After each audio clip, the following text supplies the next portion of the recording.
ठीक है, ये पांचों चीज मैंने आपको समझा चुका था लास्ट लेक्चर में। ठीक है, इसके आगे कंटिन्यू करते हैं। पहले ये पांचों चीज देख लो क्या है। हम लोग कौन सा आंसर करने जा रहे हैं? सरफेस टेंशन का एक्सप्लेनेशन करने जा रहे हैं। किसके बेसिस पर? मॉलिक्यूलर थियरी, मॉलिक्यूल की एक थियरी है जो सरफेस टेंशन को एक्सप्लेन करती है। किसको एक्सप्लेन करती है? सरफेस टेंशन को। अब सुनिए, तो इसके लिए 5 इंपॉर्टेंट चीज समझना जरूरी होता है। पहला कौन है? Intermolecular force. इंटरमोलिकुलर फोर्स में कितने फोर्सेस बताया था? कौन कौन से? कोहेसिव और एडेसिव। कोहेसिव मतलब क्या होता है?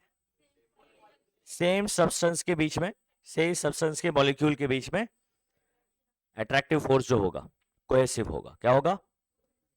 डिफरेंट सब्सटेंस के बीच में जो होगा एडेसिव होगा। Very good. Range of molecular force क्या है? एक मॉलिक्यूल का कितने दूर तक ये किसी दूसरे मॉलिक्यूल को क्या कर सकता है? अट्रैक्ट कर सकता है। उसको क्या कहते हैं? उसका रेंज कहते हैं। अच्छा, अगर रेंज को रेडियस मानकर क्या बनाया? स्फीयर बनाया, तो क्या बन गया? स्फीयर ऑफ इन्फ्लुएंस बन गया। सरफेस फिल्म क्या होता है? किसी भी लिक्विड का ऊपर का पतला सा लेयर, फिल्म यानी लेयर होता है। फिल्म यानी क्या होता है? तो वो लेयर जिसका थिकनेस कितना हो, हाँ, रेंज के बराबर हो। जिसका थिकनेस किसके बराबर हो? रेंज ऑफ मॉलिक्यूलर फोर्स के बराबर हो। फ्री सरफेस क्या होता है? जो एयर के कांटेक्ट में लिक्विड का सरफेस होता है उसको हम लोग क्या बोलते हैं? फ्री सरफेस बोलते हैं। फॉर एग्जांपल, अगर आपके पास एक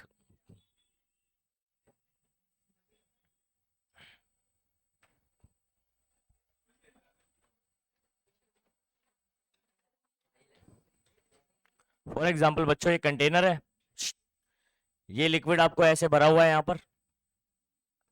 ये वाला जो ऊपर का सरफेस होगा, ये वाला, वो कौन सा होगा? ये एयर के कांटेक्ट में ना, इसको फ्री सरफेस बोलेंगे। और यहां पर मैं एक थोड़ी सी पतली सी लेयर ले लेता हूं, इसकी थिकनेस रेंज के बराबर है, तो ये लेयर कौन सा लेयर हो गया? सरफेस फिल्म हो गया। समझ गए ना कहानी? अच्छा, अब आगे सुनो। अब इंडिविजुअली हर एक को एक्सप्लेन किया है मैंने यहां पर, तो आपको भी इसको याद करना है। समझ तो चुके हैं हम लोग कि क्या होता है, लेकिन इसको याद करना है आपको। तो इंटरमोलिकुलर फोर्स क्या होता है? It is a force between molecules. Molecule के बीच का फोर्स होता है। इंटर का मतलब होता है बीच, बीच में। समझ आ रहा है? तो इंटरमोलिकुलर नहीं, मॉलिक्यूल के बीच में।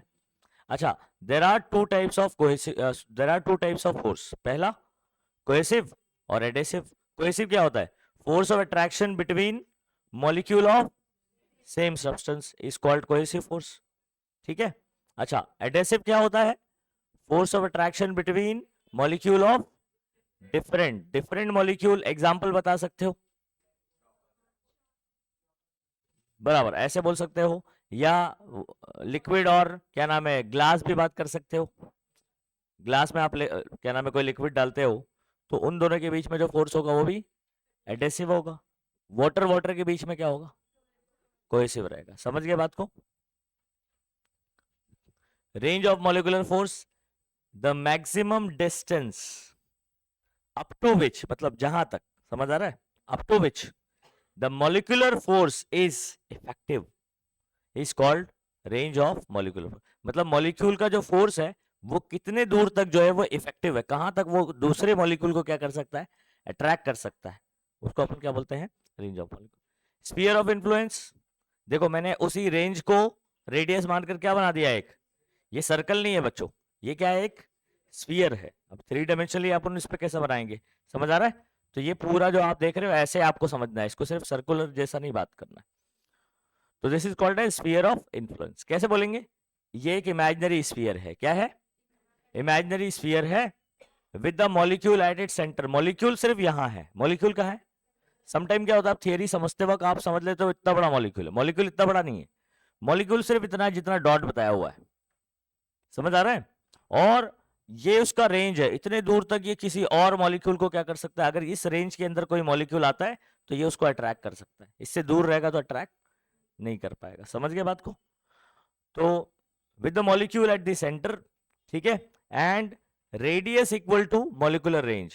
रेडियस किसके बराबर है? मॉलिक्यूलर रेंज ऊपर पड़ा ना, is called sphere of influence. Diagram आपके सामने। सरफेस फिल्म क्या होता है? Surface layer of liquid with thickness equal to range. जिसका थिकनेस क्या हो बच्चों? रेंज के बराबर हो, उसको अपन सरफेस फिल्म कहते हैं। ठीक है, और यहाँ पर टेक्स्ट बुक के अकॉर्डिंग लिखा हुआ है, लेकिन इसको आप याद रखिए, जो एयर के कांटेक्ट में होता है वही क्या होता है? फ्री सरफेस होता है। It is a free surface of fluid which does not experience any shear stress. मतलब जब एयर के कांटेक्ट में होता है तो शेयर स्ट्रेस मतलब क्या होता है पता है? स्ट्रेस मतलब क्या होता है? Force upon area. और शेयर वाले में क्या होता है? टेंजेंशियल फोर्स लगता है। कैसा लगता है? समझ आ रहा है? तो कोई टेंजेंशियल फोर्स इसके ऊपर नहीं लगेगा, तो शेयर स्ट्रेस क्या रहेगा? देखो मैं आपको थोड़ा बता देता हूँ। शुरुआत के लेक्चर में मैंने आपको बता चुका था इसके बारे में। देखो कोई मेरे पास अगर ऐसी एक बॉडी है, ठीक है, इसका नीचे का लेयर फिक्स कर दिया अपन ने, तो जब हम लोग यहाँ से ऐसे फोर्स लगाते हैं, ये फोर्स इसके लिए कैसा होगा? टेंजेंशियल होगा। कैसा होगा? टेंजेंशियल फोर्स लगाओ तो उसका शेप चेंज होगा। क्या चेंज होगा? तो शेप जिसके अंदर चेंज होता है वो वाला फोर्स कैसा होना चाहिए? टेंजेंशियल। और टेंजेंशियल फोर्स में आपका जो स्ट्रेस डेवलप होगा वो कौन होगा? Shear stress. ये कहां पर पड़ा हुआ है? 11th में mechanical properties of solids. Shear stress is equal to होता है बच्चों टेंजेंशियल फोर्स। कौन सा फोर्स? Per unit area. तो ये वाला फोर्स होता है जिसकी वजह से आप इधर फोर्स लगाओगे तो ये ऐसा शेड हो जाएगा। समझ आ रहा है? तो जो फ्री सरफेस होता है ना, लिक्विड में जो फ्री सरफेस होता है ये, ठीक है, तो इस पे कोई इसके थ्रू जो है ना टेंजेंशियल फोर्स नहीं लगता है। कौन सा फोर्स नहीं लगता है? टेंजेंशियल फोर्स नहीं लगता है। तो शेयर स्ट्रेस क्या रहेगा? जीरो रहेगा। समझ आ रहा है? तो यहाँ पर क्या बोले? It is a free surface of liquid which does not experience any shear stress. या उसको ऐसे भी बोल सकते हो, it is a free surface of, it is the, मैंने फ्री लिखा हुआ है, इट इज दी सरफेस होना चाहिए। तो बच्चों फ्री सरफेस तो अपन उसको बोलते हैं, it is a surface of fluid which does not experience any shear stress, ऐसे बोलना चाहिए था एक्चुअली। फ्री सरफेस तो डिफाइन कर रहे हैं, ठीक है, the surface of liquid which does not experience shear stress. या बोल सकते हैं the surface of liquid which is in contact with air, जो एयर के कॉन्टैक्ट में। समझ गए? ओके। अब मॉलिक्यूलर थियरी मेन यहां पर एक्सप्लेनेशन होगा इसका,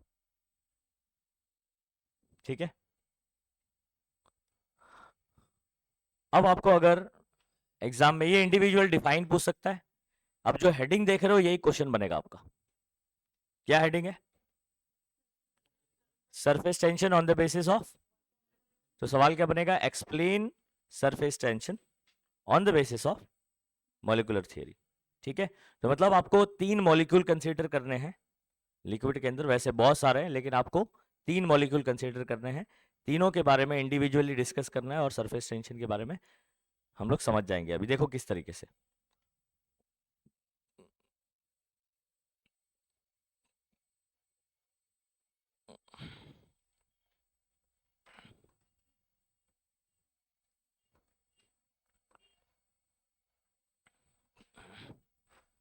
आगे सुनो। पहला पॉइंट है बच्चों इसके अंदर, आपको इस कंटेनर में 3 मॉलिक्यूल कंसीडर करने हैं। कितने? लिक्विड भरा हुआ है इसके अंदर, बहुत सारे मॉलिक्यूल है, लेकिन आप सिर्फ कितने मॉलिक्यूल कंसीडर करोगे? 3। एक का नाम दे दोगे आप ए। देखो मॉलिक्यूल सिर्फ, मैं सेंटर वाला जो है ना, ये पूरा क्या है पता है आपको? अभी आपको समझ में आ रहा होगा ये पूरा क्या है? स्फीयर ऑफ इन्फ्लुएंस है। मॉलिक्यूल सिर्फ सेंटर में है। मॉलिक्यूल कहाँ है? सेंटर में। यहां पर भी मॉलिक्यूल ये रहा, यहां पर ये मॉलिक्यूल रहा। तो आपने एक एकदम अंदर ए कंसिडर करना है, deep inside the liquid. B molecule आपको जस्ट बिलो द सरफेस, और विद इन द बोल सकते हैं सरफेस फिल्म। सरफेस फिल्म है ना, जिसका थिकनेस क्या होगा? ये जो देख रहे हो आप, इसका थिकनेस जो है ना वो किसके बराबर है? देखो आपको यहां समझ में भी आ रहा होगा। देख रहे हैं, मैंने एक मॉलिक्यूल लिया और ये आर होता है ना, रेडियस, तो रेंज, तो रेंज के बराबर है थिकनेस। तो ये मेरा बेसिकली क्या है, ये जो 2 लाइन ऐसे ड्रॉ किया हुआ है, X Y, X dash Y dash, ये क्या है? सरफेस फिल्म है। ठीक है, तो एक मॉलिक्यूल आपको with in the surface film लेना है और एक सरफेस पे लेना है। एक मॉलिक्यूल कहां लेना है? सरफेस पे लेना है। तो क्या समझ आया? कितने मॉलिक्यूल कंसीडर किया हमने? 3। अगर आपको सरफेस टेंशन एक्सप्लेन करना है, आप एक लिक्विड ले लो कंटेनर के अंदर, उसके अंदर 3 मॉलिक्यूल हम लोग कंसीडर करेंगे। एक डीप इनसाइड द लिक्विड, एक with in the surface film और एक, समझ आ रहा है, अबव द सरफेस ऐसे, या on the surface of the film, ऐसे करके बात करेंगे।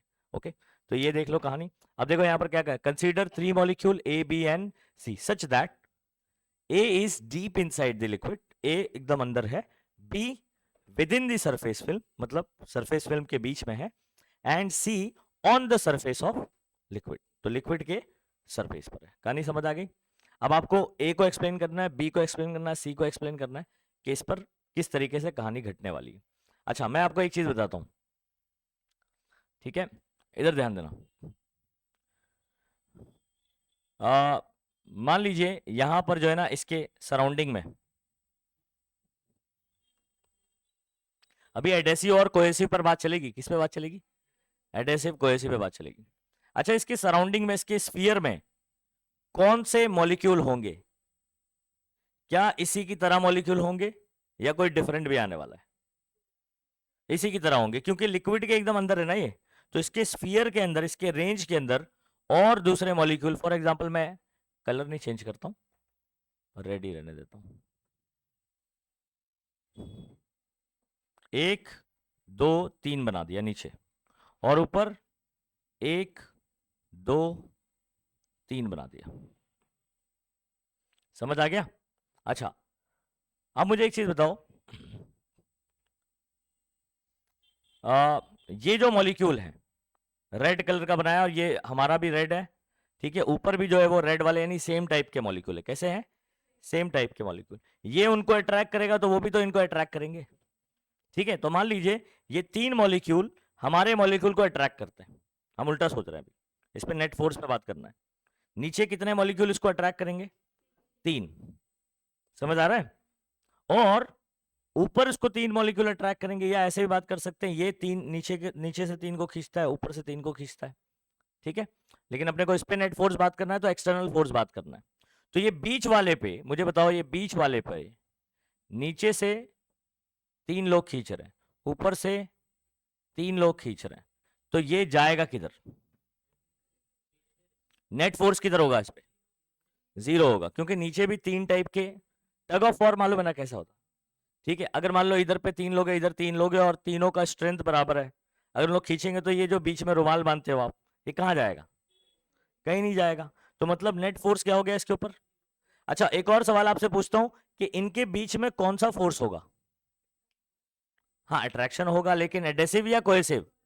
कोहेसिव होगा। क्या होगा? कोहेसिव होगा। अच्छा, राइट लेफ्ट में चेक कर लेते हैं। इधर पे 3 मॉलिक्यूल बना देता हूं, इधर पे भी उसके इसमें कितने आएंगे? 3। इधर और इधर क्या आएगा? किधर जाएगा ये? कहीं भी नहीं जाएगा। ऐसा और भी जगह, यहां पर भी है, कहीं जाएगा नहीं। ऐसा इधर हो गया, ऐसे इधर भी होगा, इधर भी होगा, तो हर जगह से पे, क्योंकि स्फीयर है ना ये, सर्कल थोड़ी है, ये आपका क्या है? स्फीयर है। तो इस पे नेट जो कोहेसिव फोर्स लगेगा वो क्या होगा बच्चों? 0 होगा। तो मतलब ए मॉलिक्यूल कहीं भी जाएगा नहीं, ए मूव करेगा कहीं पर भी नहीं, ए वहीं का वहीं रहेगा जहां है, ठीक है। तो ए के बारे में समझ आया? ए के बारे में समझ में आया? अब बोले सर ए में तो कुछ हुआ नहीं, क्यों लिया इसको? अब जब आप बी और सी की बात करोगे तो समझ में आएगा कि ए को क्यों डिस्कस किया हमने। चलो अब बी के बारे में बात कर लेते हैं। ए बी का जो है ना इतना हिस्सा, ये जो ऊपर वाला हिस्सा देख रहे हो, कहां पर है? ये स्फीयर का ये वाला हिस्सा कहां पर है? जल्दी से बताओ। सरफेस के ऊपर। सरफेस के ऊपर कौन है? एयर है। तो उधर पे एयर के मॉलिक्यूल है। कौन से मॉलिक्यूल है? एयर के मॉलिक्यूल। एयर होता है रेयर, एयर होता है रेयर, मतलब कम होता है इसके कंपैरिजन में, नहीं। लिक्विड के मॉलिक्यूल बहुत नजदीक नजदीक होंगे और ज्यादा होंगे, लेकिन उतने हिस्से में ये वाले, इसमें अगर मैं बात करूं, एयर के मॉलिक्यूल क्या होंगे? कम होंगे बहुत ही। तो एयर कैसे होते हैं? रेयर। इस बात को ध्यान रखें। अगर आपसे मैं पूछूं इधर पर मेरे पास 3 मॉलिक्यूल है, राइट लेफ्ट में तो बराबर बराबर चलेगा ना कहानी, राइट लेफ्ट में बराबर चलेगी। ऊपर मान लो मेरे पास एक ही बना पाया मैं यहां पर, वैसे तो बहुत सारे रहेंगे लेकिन कंपैरिजन करने के लिए आसान होगा। नीचे कौन सा फोर्स लगेगा? सेम मॉलिक्यूल है, सेम कोहेसिव, सेम कोहेसिव लगेगा, तो कोहेसिव से ये नीचे की तरफ, और ऊपर मेरे पास एक ये है, बाकी कौन है? एयर मॉलिक्यूल है, तो एयर और लिक्विड के बीच में डिफरेंट मॉलिक्यूल है, एडेसिव लगेगा। क्या लगेगा? एडेसिव। अब सुनिए बात को, ये आपका एडेसिव फोर्स हो गया, और नीचे की तरफ लग रहा है कोहेसिव फोर्स। अब एयर होते हैं रेयर, एडेसिव फोर्स यहां पर क्या होने वाला है मेरा? कम, कोहेसिव ज्यादा। नहीं समझे बात को? एयर यहां पर क्या है? रेयर। कौन ज्यादा होना चाहिए? कौन सा फोर्स? कोहेसिव फोर्स आपका क्या होगा? ज्यादा होगा। तो अब मुझे बताओ, अगर ये वाला ज्यादा है तो ये बी मॉलिक्यूल कहां जाना चाहिए? नीचे जाना चाहिए, ठीक है। तो ये बी मॉलिक्यूल कहां जाएगा? नीचे जाएगा। इस बात को समझ आई? नेट फोर्स किधर होगा इसमें? Downward. Net force is acting downward. समझ गए? चलो सी वाले के बारे में बात करें।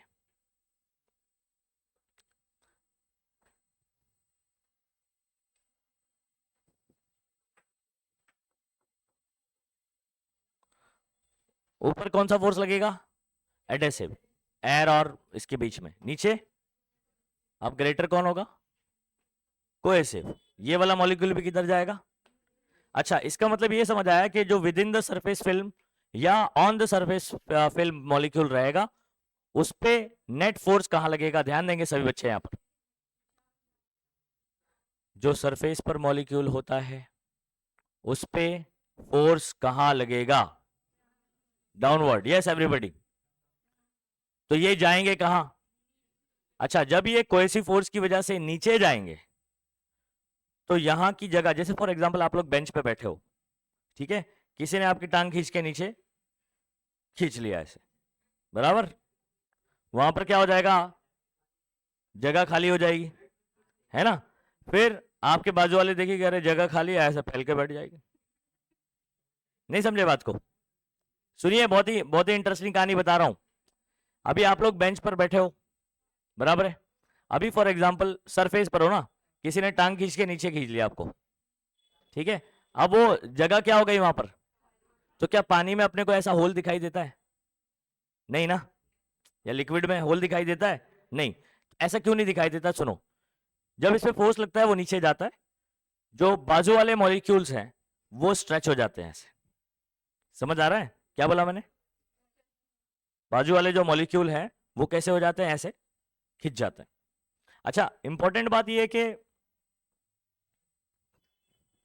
ये देखो, पहले ना मॉलिक्यूल के ऐसे टकले दिख रहे थे ऊपर, ए जैसे आप लोग के टकले दिख रहे हैं ऐसे बैठे हो आप, तो मॉलिक्यूल भी ऐसे छोटे छोटे छोटे टकले बना दिया मैंने। अब जैसे ही ये वाला क्या हो गया, इसको नीचे खींच लिया गया, है ना, तो ये वाला ऐसे खींच जाएगा, ये वाला ऐसे, मतलब फाइनली बेसिकली ये कैसे दिखाई देंगे इसको अगर नीचे खींच लिया तो, है ना। अच्छा, ऐसे कुछ हो जाएगा। नहीं आ रही बात समझ में? अब ये ऐसे नीचे जाने की वजह से सरफेस पर क्या क्रिएट हुआ? टेंशन क्रिएट हुआ। सरफेस पर क्या क्रिएट हो गया? टेंशन। अच्छा, सवाल ऐसे भी पूछ सकता है कि जब सरफेस टेंशन मॉलिक्यूल नीचे जाता है, सरफेस टेंशन क्रिएट, तो एरिया बेसिकली इंक्रीज होता है या डिक्रीज होता है? कौन बताएगा?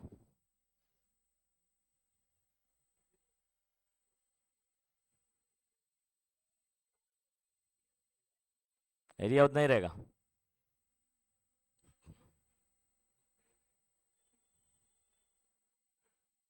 क्या बोलते हो आप लोग?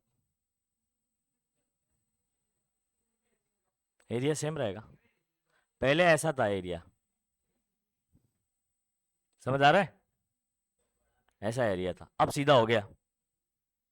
तो एरिया क्या हो जाएगा, डिक्रीज हो जाएगा। क्या हो जाएगा, डिक्रीज हो जाएगा। तो पहले ऐसा स्फेरिकल एरिया था, बीच वाला चला गया और ये स्ट्रेच हो गया। समझ आ रहा है? तो अब 2 लोग उतनी जगह में एडजस्ट हो गए ना। पहले कितने लोग थे, 3 का सरफेस था, अभी सिर्फ कितने का है, 2 का ही। तो एरिया क्या होता है, रिड्यूस होता है। एरिया क्या होता है, रिड्यूस होता है। चलिए ठीक है, आगे बात करें। ए सरफेस के ऊपर टेंशन कैसे क्रिएट हुआ, समझ आया? Sir with in the surface वाले और सरफेस पर जो मॉलिक्यूल रहते हैं वो किधर खींचे जाते हैं, नीचे की तरफ। किस वजह से, कोएसिव फोर्स की वजह से। डाउनवर्ड फोर्स जो है वो कोएसिव वाला ज्यादा होता है, नीचे चले जाते हैं। सरफेस जो है वो ऐसे तन जाता है। क्या बोलेंगे, सरफेस टेंशन क्रिएट हो गया। क्या क्रिएट हो गया, सरफेस टेंशन। तो इस तरीके से सरफेस पर जो है ना टेंशन क्रिएट हुआ करता है। ये पहला पॉइंट जरा चेक कर लो, ध्यान देंगे सभी बच्चे। हाँ, ए मॉलिक्यूल देख रहे हो, molecule A is deep inside the liquid. अभी मैंने जो समझाया बस उसको वर्ड्स में देख लीजिए क्या लिखा हुआ है, और ऐसे ही याद करेंगे, टेक्स्ट बुक में जाओगे तो खो जाओगे। हाँ, molecule A is deep inside the liquid, it's sphere of influence is also completely inside. पूरा जो स्फीयर बनाया हुआ वो भी क्या लिक्विड के अंदर है। हाँ, ओके, किधर गया, inside the liquid. As a result A is acted upon by equal forces in all direction. इसके ऊपर जो फोर्स लगेगा वो इक्वली लगेगा क्योंकि पूरा का पूरा डूबा हुआ है, ठीक है, और सारे डायरेक्शन में। तो इधर और इधर वाला फोर्स क्या होगा, इक्वल होगा। नेट फोर्स 0, ऊपर नीचे नेट फोर्स 0, कहीं पर भी कोई भी डायरेक्शन में ले लो आप, ठीक है।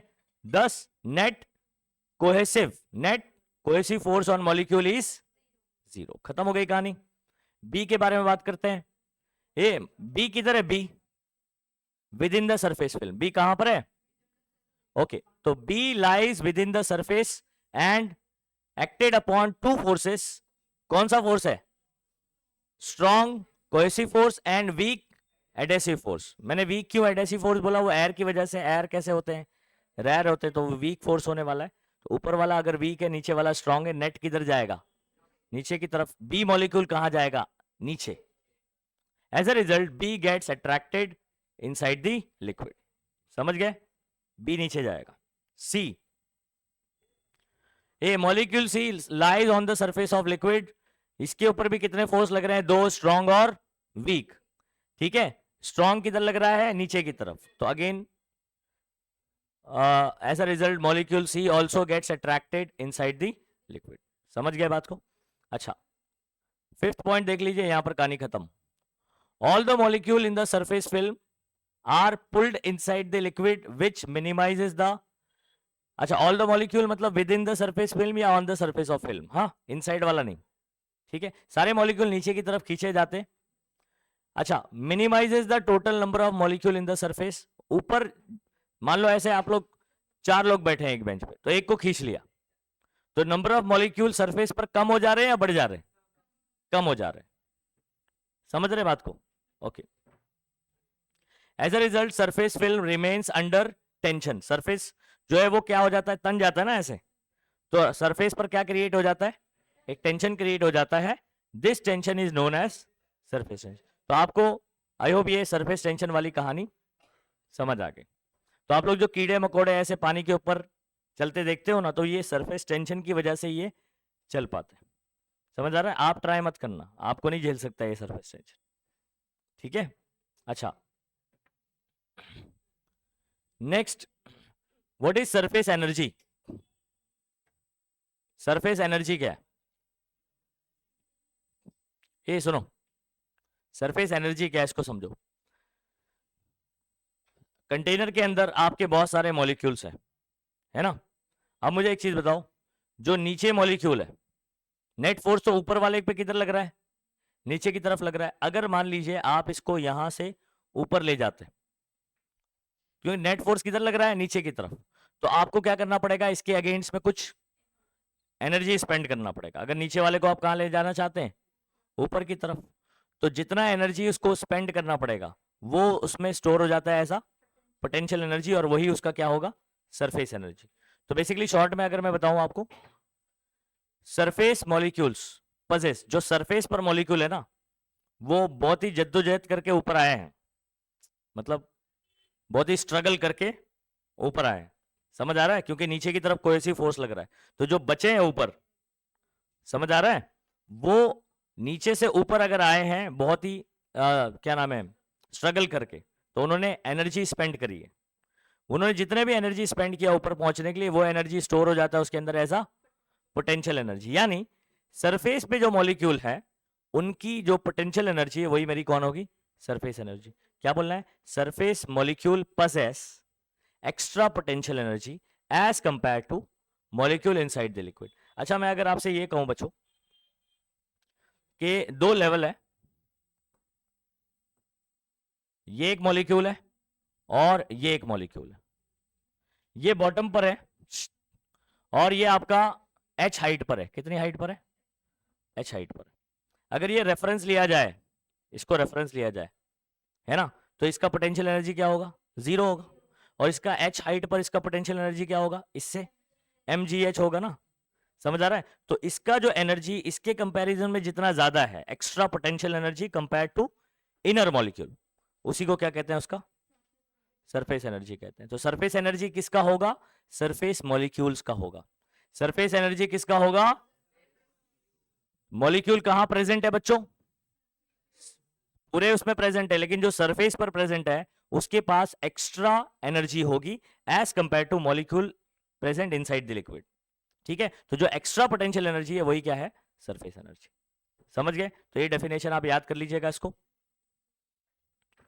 अच्छा, इसमें कुछ न्यूमेरिकल्स आते हैं जिसमें आपको ना ऐसे बोला जाता है कि एक ड्रॉप है, सिंगल ड्रॉप है, उसको आपने गिराया, फिर वो क्या होता है, बहुत सारे जो है ना ड्रॉपलेट्स में कन्वर्ट हुआ। तो इसमें क्वेश्चन बनेगा आपका, या आपको बोलेगा कि बहुत सारे ड्रॉप हैं जो कि कोलीज होकर, कंबाइन होकर जो है ना सिंगल ड्रॉप बनेंगे। तो इसके दो टाइप के क्वेश्चन बनेंगे, तो इसको मैं न्यूमेरिकल वाले में कवर करूंगा। ठीक है बच्चों, ये इधर सुनो। तो मैंने यहां पर क्या लिखाया हुआ है, when number of droplet coalesce to form a drop, there is a reduction in surface area and energy is released to the surrounding. Important note क्या, सुनो।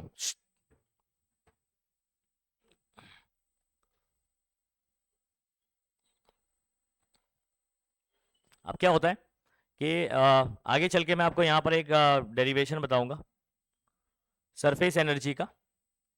तो सरफेस एनर्जी का फॉर्मूला बनने वाला है टी डी ए।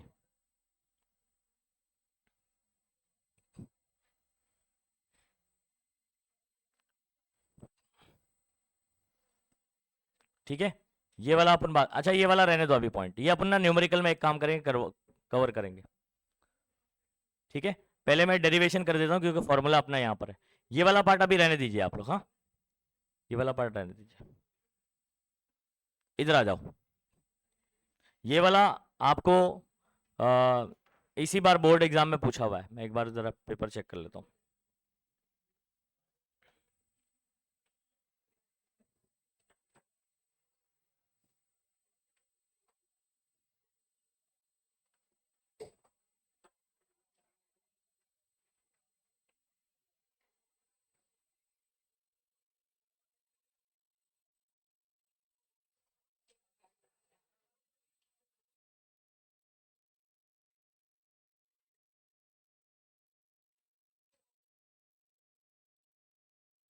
हाँ, ये वाला आपका 2024 का सवाल है, 3 मार्क में।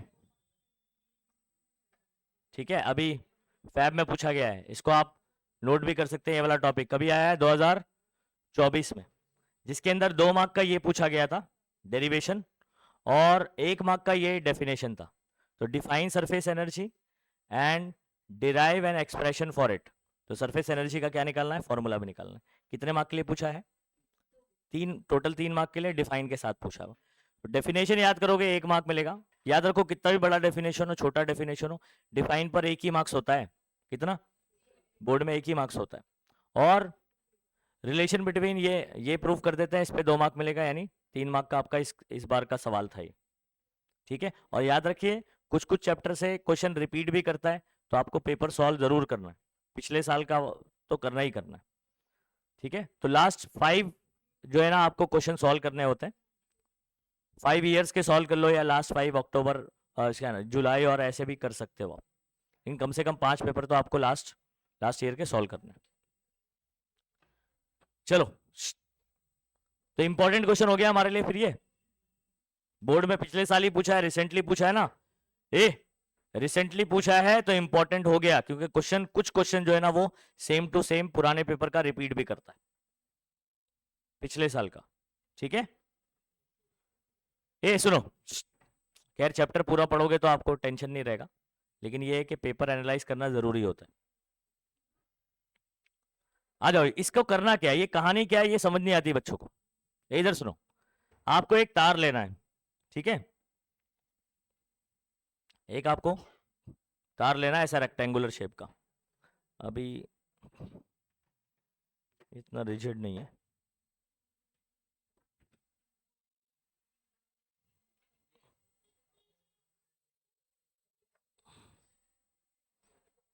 ठीक है, अभी सुनो, अभी इतना रिजिड चाहिए मेरे को, किसी के पास है कुछ? कोई बात नहीं, चलो हम लोग कुछ जुगाड़ कर लेंगे। देखो आपको ना बच्चों, एक मैंने इसको डबल इसलिए किया है ताकि थोड़ा सा ठहर जाए, है ना, ये जो आप देख रहे हो ये शेप का, ऐसे ऐसे आपको एक तार ऐसे लेना है, और ये इसको हॉरिजॉन्टल पकड़ना है, कैसे, ऐसे नहीं, ठीक है, हॉरिजॉन्टल ऐसे ऐसे पकड़ना है, और इसके ऊपर एक और तार रखना है ऐसे, जो कि मूवेबल हो, जो कि क्या हो, मूवेबल हो, इस बात को समझिए अच्छे से।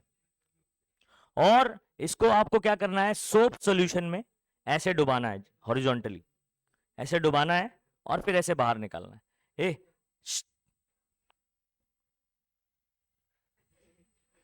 बबल सबने बनाया होगा, सोप बबल, क्या करते हो आप उसमें, सर्कुलर रिंग ऐसे डालते हो, सोप सॉल्यूशन में बाहर निकालते हो, एक क्या बन जाता है, सोप फिल्म बन जाता है। क्या बन जाता है, ऐसे बीच में नहीं बन जाएगा इधर पे, जैसे ही मैं सोप सॉल्यूशन में डालूंगा और बाहर निकालूंगा, यहां क्या बन जाएगा, बबल बनेगा, अबे सोप फिल्म बनेगा, क्या बनेगा, सोप का एक लेयर बनेगा, फिर आप जैसे ही इसको फूकोगे, समझ आ रहा है, फिर बबल बनेगा, फिर क्या बनेगा, किया है ना सबने ऐसा, वही कहानी करना है। तो आप याद रखिए, ये जो रॉड रखा हुआ है ना, इसका कॉन्सेप्ट क्या समझ नहीं आता, डायग्राम बना हुआ है ऐसा, समझ आ रहा है। अब बोले सर ऐसा अगर हम लोग डुबाते हैं, है ना, और ये तो उसके ऊपर सिर्फ रखा हुआ है, ठीक है, तो अगर ये मूवेबल है, तो जब इसको ऐसे डुबाते, पहली बात तो ये रुकेगा नहीं, ये गिर जाएगा, तो ये क्या कहानी, तो इसको हॉरिजॉन्टल डुबाना है, कैसे डुबाना है, हॉरिजॉन्टल, ये बात समझो आप, ठीक है। तो आपको करना है क्या, पहले पॉइंट में बोलना भी वही है कि आपको एक रेक्टेंगुलर फ्रेम लेना है, जिसके ऊपर ये एक रॉड है जिसको क्यूआर नाम दिया हुआ है, समझ आ रहा है, मूवेबल है, कैसा है ये, मूवेबल है, इसको आपको सोप सॉल्यूशन में डुबाना है और फिर बाहर निकाल देना है। आई बात समझ में। अच्छा, जैसे इस पे सोप फिल्म बनेगा ना, तो वो सोप फिल्म की वजह से इस रॉड के ऊपर क्या लगेगा, एक फोर्स लगेगा, समझ आ रहा है, सरफेस टेंशन का फॉर्मूले में फोर्स आता है T is equal to F upon L, है ना, तो वो वाला फोर्स लगेगा जिसकी वजह से किधर पुल होगा, अंदर की तरफ, मतलब ये सरफेस फिल्म जब बनेगा तो ये जो क्यू आर आपने रखा हुआ है इस पे एक फोर्स लगेगा और ये अंदर की तरफ पुल हो जाएगा। कितना फोर्स लगा इसके ऊपर बच्चों,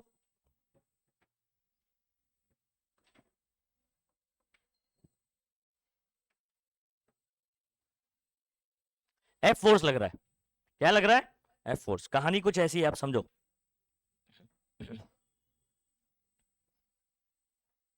अगर आपको इसका फील होगा ना तो आप डेरिवेशन आराम से कर लोगे, आपको पता ही नहीं हो क्या रहा है, बस रट्टा मार के जाओगे तो भूल जाओगे क्या हो रहा है। ये मुझे बताओ क्यू आर कहां खसक गया, अंदर की तरफ। अब इस पे फोर्स कौन सा लग रहा है, एफ फोर्स लग रहा है due to this surface film. अच्छा एक और बात बहुत ही इंपॉर्टेंट, सरफेस फिल्म के लिए एरिया सिंगल काउंट नहीं होता है, डबल एरिया काउंट होगा, ठीक है। कौन कौन सा, सुनो, एक तो मेरी तरफ जो एरिया दिखाई दे रहा है वो, और एक जो आपकी तरफ से दिखाई दे रहा है। तो फोर्स इसका यहां से भी लगेगा, इस तरफ से भी और इस तरफ से भी लगेगा, तो एरिया कितना काउंट होगा? डबल एरिया काउंट होगा। एरिया कितना काउंट होगा? अच्छा, फोर्स किस पे लग रहा है? इस रॉड पे। फोर्स किधर लग रहा है? रॉड पे। रॉड के लिए जो लेंथ काउंट होगा वो भी डबल, क्योंकि ये वाला लेंथ फॉर एग्जांपल एल है, तो ये ऊपर वाला भी क्या होगा? तो एल, ऊपर वाले एल पे भी फोर्स लग रहा है और नीचे वाले एल पर भी फोर्स लग रहा है। समझ रहे हैं बात को? अच्छा, तो यहां पर हम लोग जब बात करेंगे, पहले आप बताओ इसका लेंथ देखो कितना लिया हुआ है, कितना लिया हुआ लेंथ? एल कितना लिया हुआ है? टी का फॉर्मूला होता है force per unit length. T का फॉर्मूला होता है सरफेस टेंशन। तो ये जो सोप फिल्म है, सोप फिल्म है, मोबाइल चला रहे हो तो फिर इधर ध्यान, देखोगे नहीं समझोगे नहीं तो नहीं आने वाला है भाई। ठीक है, मैं बकवास करके चले जाऊंगा फिर सब बकवास ही लगेगा। इधर सुनो, इस लेंथ पे दोनों तरफ से फोर्स लग रहा है, तो सरफेस टेंशन का बेसिकली फॉर्मूला क्या लिखते हो आप? Force per unit length. अच्छा, लेंथ में सिर्फ इधर का काउंट करूंगा कि पीछे वाला भी काउंट करूंगा? दोनों। तो लेंथ कितना हो गया टोटल? 12 हो गया। तो अगर मैं इसको यहां भेजूं तो T into twelve, T into 12, तो F is equal to formula क्या बनेगा? तो ये आपका फोर्स समझ में आ गया? फोर्स क्या हो गया? आई बात समझ में कि नहीं समझ में आ रहा है? अच्छा, अब आगे सुनो। ए बच्चों सुनो, आगे सुनो बच्चों। हमको क्या करना है? हमको क्या करना है? हमको इस पे एक और फोर्स लगाना है। ये तो अभी इधर पे रुक गया है, हमको एक फोर्स लगाना है इसी के बराबर।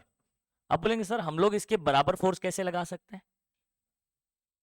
कैसे लगा? हमको कैसा पता चलेगा उधर कितना फोर्स है और हम कितना लगाए? ठीक है, तो उसके लिए क्या करना है अपने को?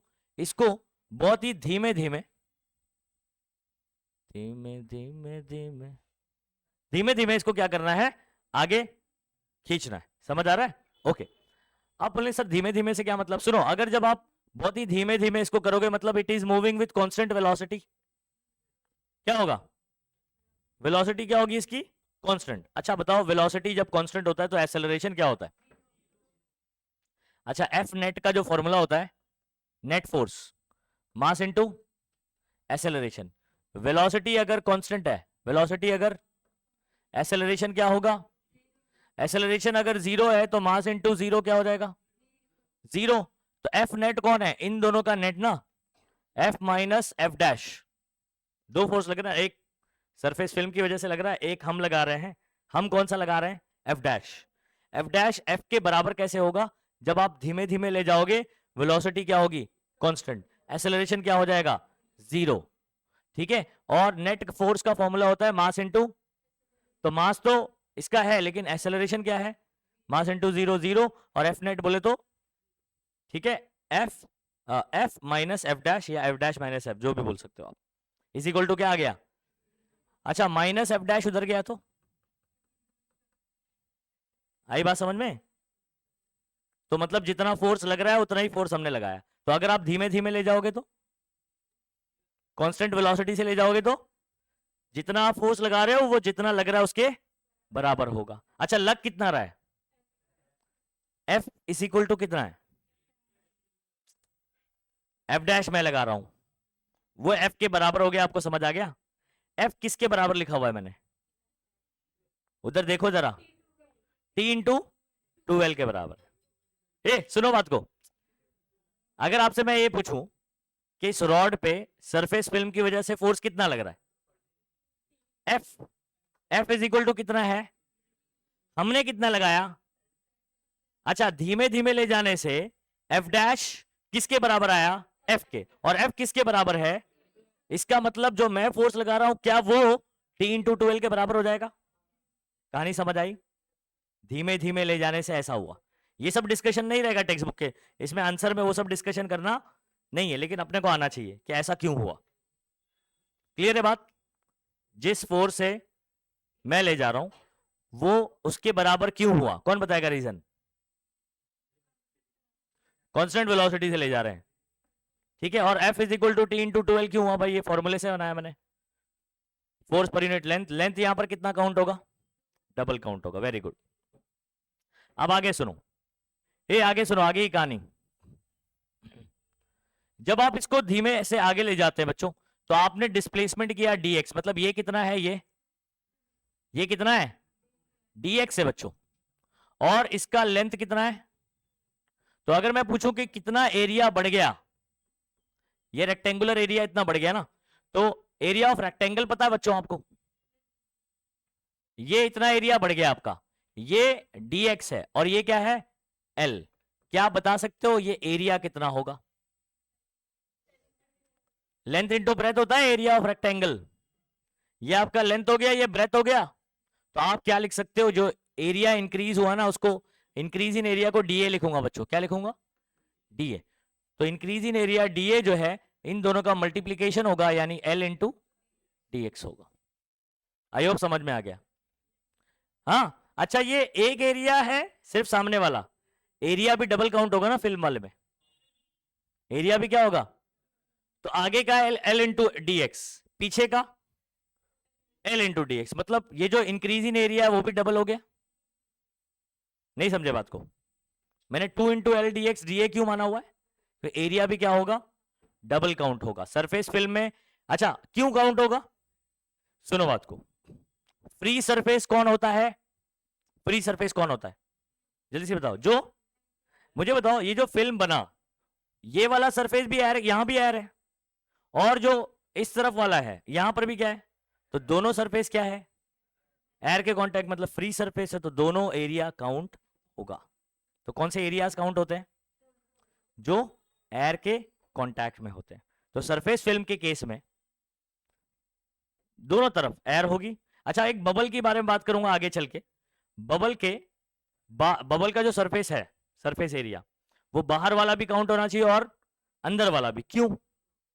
क्योंकि बबल के अंदर भी एयर है और बाहर भी एयर है, तो इसके अंदर भी एरिया डबल काउंट होगा, है ना। अगर फॉर एग्जांपल एक ड्रॉप लेता हूं बच्चों में, क्या लेता हूं? लिक्विड का drop.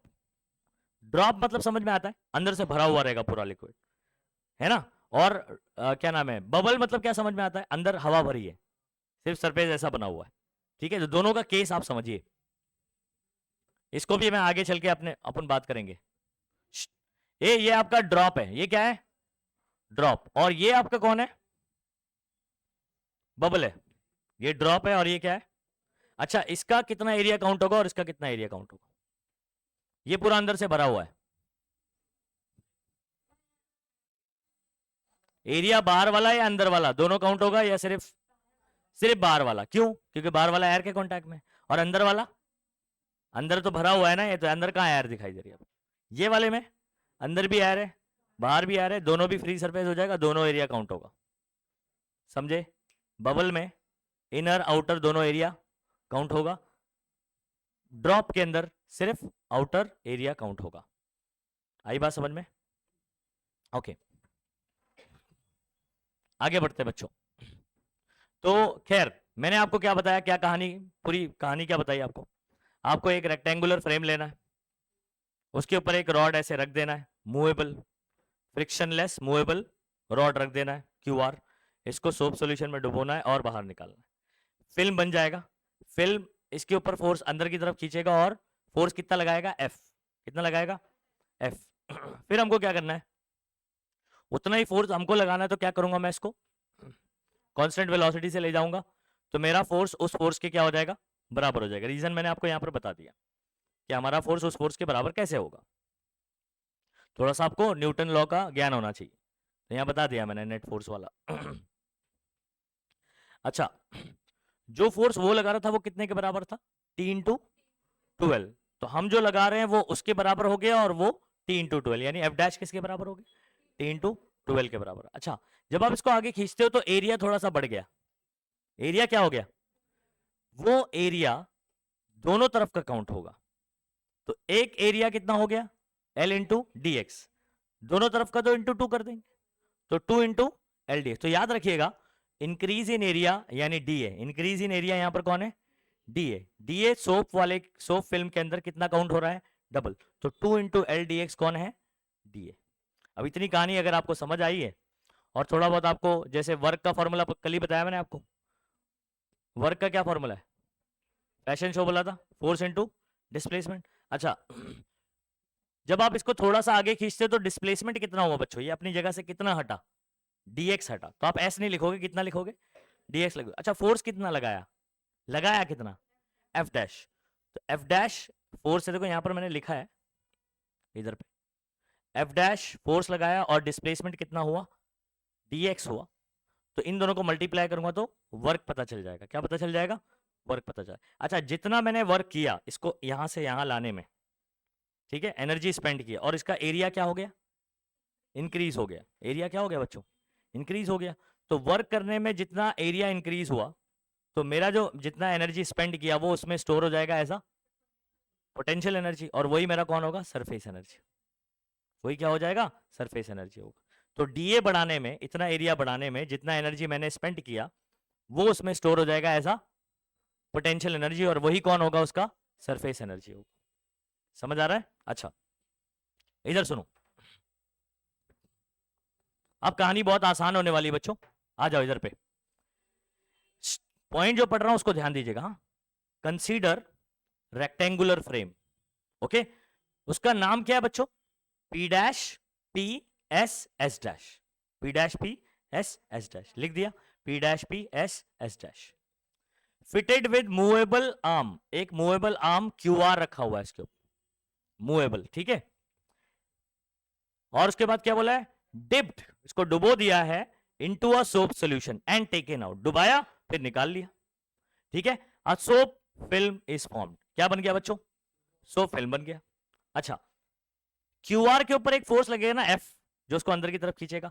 QR moves towards PS, PS कौन है जरा चेक करो, ये क्यूआर पीएस की तरफ मूव होता है, कितने फोर्स से, एफ फोर्स है, ठीक है। Due to invert force F is given by, तो एफ का फॉर्मूला कैसे आया समझ गया, टी इज इक्वल टू मैंने बताया ना surface tension force per unit length, length एक काउंट होगा कि दो, क्योंकि यहां से भी उधर से भी फोर्स लग रहा है और इधर से भी लग रहा है, तो इस तरीके से ये आ गया। Next, if force F dash is equal to F, कैसे लगाना है ये मैंने कहानी बता दी आपको, is applied in opposite direction then work done in displacing the dx is, तो dw। अच्छा बोलेंगे सर dw के लिए w क्यों नहीं लिखा, तो आप छोटा सा डिस्प्ले, थोड़ा सा डिस्प्लेसमेंट करा रहे हैं, ठीक है, तो थोड़ा सा ही वर्क करा आपने, थोड़े से डिस्प्लेसमेंट में, थोड़े से डिस्प्लेसमेंट थोड़ा सा वर्क किया। तो एफ डैश फोर्स लगाया आपने, फोर्स इंटू डिस्प्लेसमेंट, वर्क का फॉर्मूला क्या होता है, work is equal to force into displacement, तो डिस्प्लेसमेंट यहां कौन है, dx है। अच्छा एफ डैश मेरा किसके बराबर था बच्चों, एफ के, याद करो मैंने जो फोर्स लगाया वो एफ डैश है, किसके बराबर होगा ये, जितना सरफेस टेंशन की वजह से फोर्स लग रहा है, तो एफ डैश की जगह एफ लिखा, और एफ किसके बराबर है, टी इंटू 12, ठीक है। अच्छा अब आगे की कहानी की जरा मुझे बताओ बच्चों, क्या आपको मालूम है ये इतना टर्म कौन होता है, ये डीए होता है, कौन होता है, 2l इंटू डीएक्स कौन था, डीए था, याद करो ऊपर ही बता दिया था मैंने आपको, यहां पर मैंने लिख दिया कि D A is equal to 2 into क्या है, एल डी एक्स है, तो इसकी जगह पर डीए आ गया बच्चों।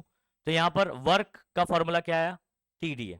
अच्छा मैंने क्या बोला, ये जो वर्क आप कर रहे हो यही स्टोर हो जाएगा ऐसा पोटेंशियल एनर्जी, और वही को क्या कहलाएगी आपकी सरफेस एनर्जी। तो यहां पर क्या बोलेंगे, this work is stored as surface energy, तो डी डब्ल्यू की जगह क्या लिखेंगे आप, surface energy is equal to, तो सरफेस एनर्जी का फॉर्मूला क्या है बच्चों, टी मालूम है ना, दिए, क्या बोलेंगे, T D A, understood, formula याद रहेगा, क्या फॉर्मूला है भाई सरफेस एनर्जी का, या वर्क का भी आप याद रखोगे तब भी, टी इंटू डी ए, समझ आ गया।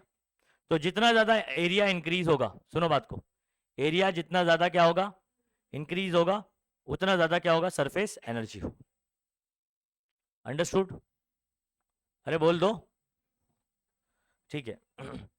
और यहां से टी का फॉर्मूला, डीए को यहां भेजा, सरफेस एनर्जी को एस ई लिख रहा है, तो डीए को यहां भेजा, टी इज इक्वल टू क्या हो जाएगा, एस ई अपॉन टी। क्या ये फॉर्मूला समझ आया, सरफेस एनर्जी का फॉर्मूला बताइए क्या है, टी डीए, याद रहेगा सबको, डीए एक ही टर्म है, डी और ए अलग अलग नहीं है, डीए इंक्रीज इन एरिया बोलते हैं। क्या बोलते हैं? Increase in area.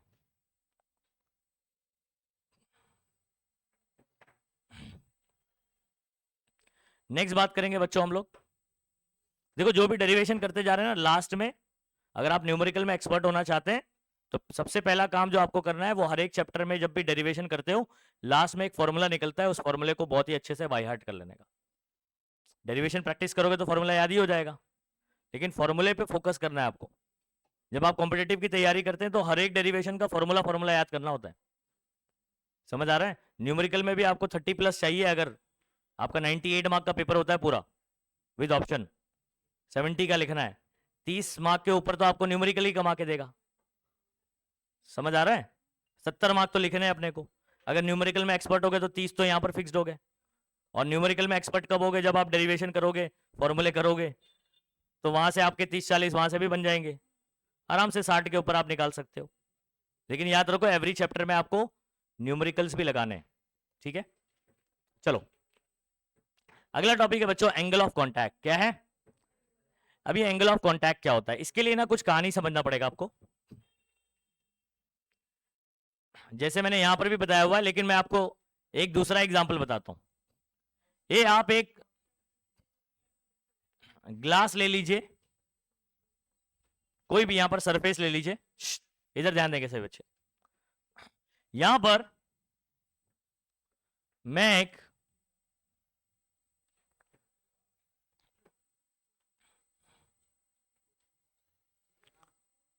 एक ड्रॉप गिरा दिया मैंने इधर पे, सरफेस के ऊपर क्या किया? एक ड्रॉप। अच्छा सुनो, ये ड्रॉप, ये लिक्विड है अपना, ये कौन है बच्चों? और ये मेरा सॉलिड है। और यहां कौन है? एयर। ठीक है, अब यहां पर अगर ये वाला पॉइंट देखोगे ना, इसको इसको क्या कहते हैं? This is called as point of contact. क्या बोलते हैं? यहां पर अगर आप देखोगे तो तीनों सरफेस, सॉलिड का, ठीक है, लिक्विड का और ये एयर, ये सबका इंटरफेस यहां पर दिखाई देगा। This point is called point of contact. क्या बोला, समझ आया? ये कौन है? Point of contact. अब आपको क्या करना है? लिक्विड का वो सरफेस बताइए जो फ्री है। जल्दी से बताओ, फ्री कौन सा सरफेस है? मैंने क्या बोला था? जो एयर के कांटेक्ट में। देखो सारे कॉन्सेप्ट इस्तेमाल होंगे जितना भी पढ़ा है प्रीवियसली। तो ये जो आप देख रहे हो यहां से ऐसे, this is called as free surface of, क्योंकि इसके ऊपर कौन है? एयर है, तो this is called as free surface of liquid. सही है? बोलो, ये ऊपर वाला। अब सुनो, टेंजेंट ड्रॉ करने आता है आपको? टेंजेंट, टेंजेंट कैसे बनाते हैं? ये सर्कल है, इसको टच करके जो लाइन होती है ना? अच्छा, अब आपको क्या करना है? फ्री सरफेस ऑफ लिक्विड पर एक टेंजेंट बनाना है। क्या बनाना है? टेंजेंट बनाना है, और वो भी पॉइंट ऑफ कॉन्टैक्ट से ऐसे। ये बना दिया एक टेंजेंट। क्या बना दिया? टेंजेंट। अच्छा, इस टेंजेंट, और आप चाहे तो एक और टेंजेंट बना सकते हो इन दोनों के बीच में, लिक्विड और सॉलिड के बीच में।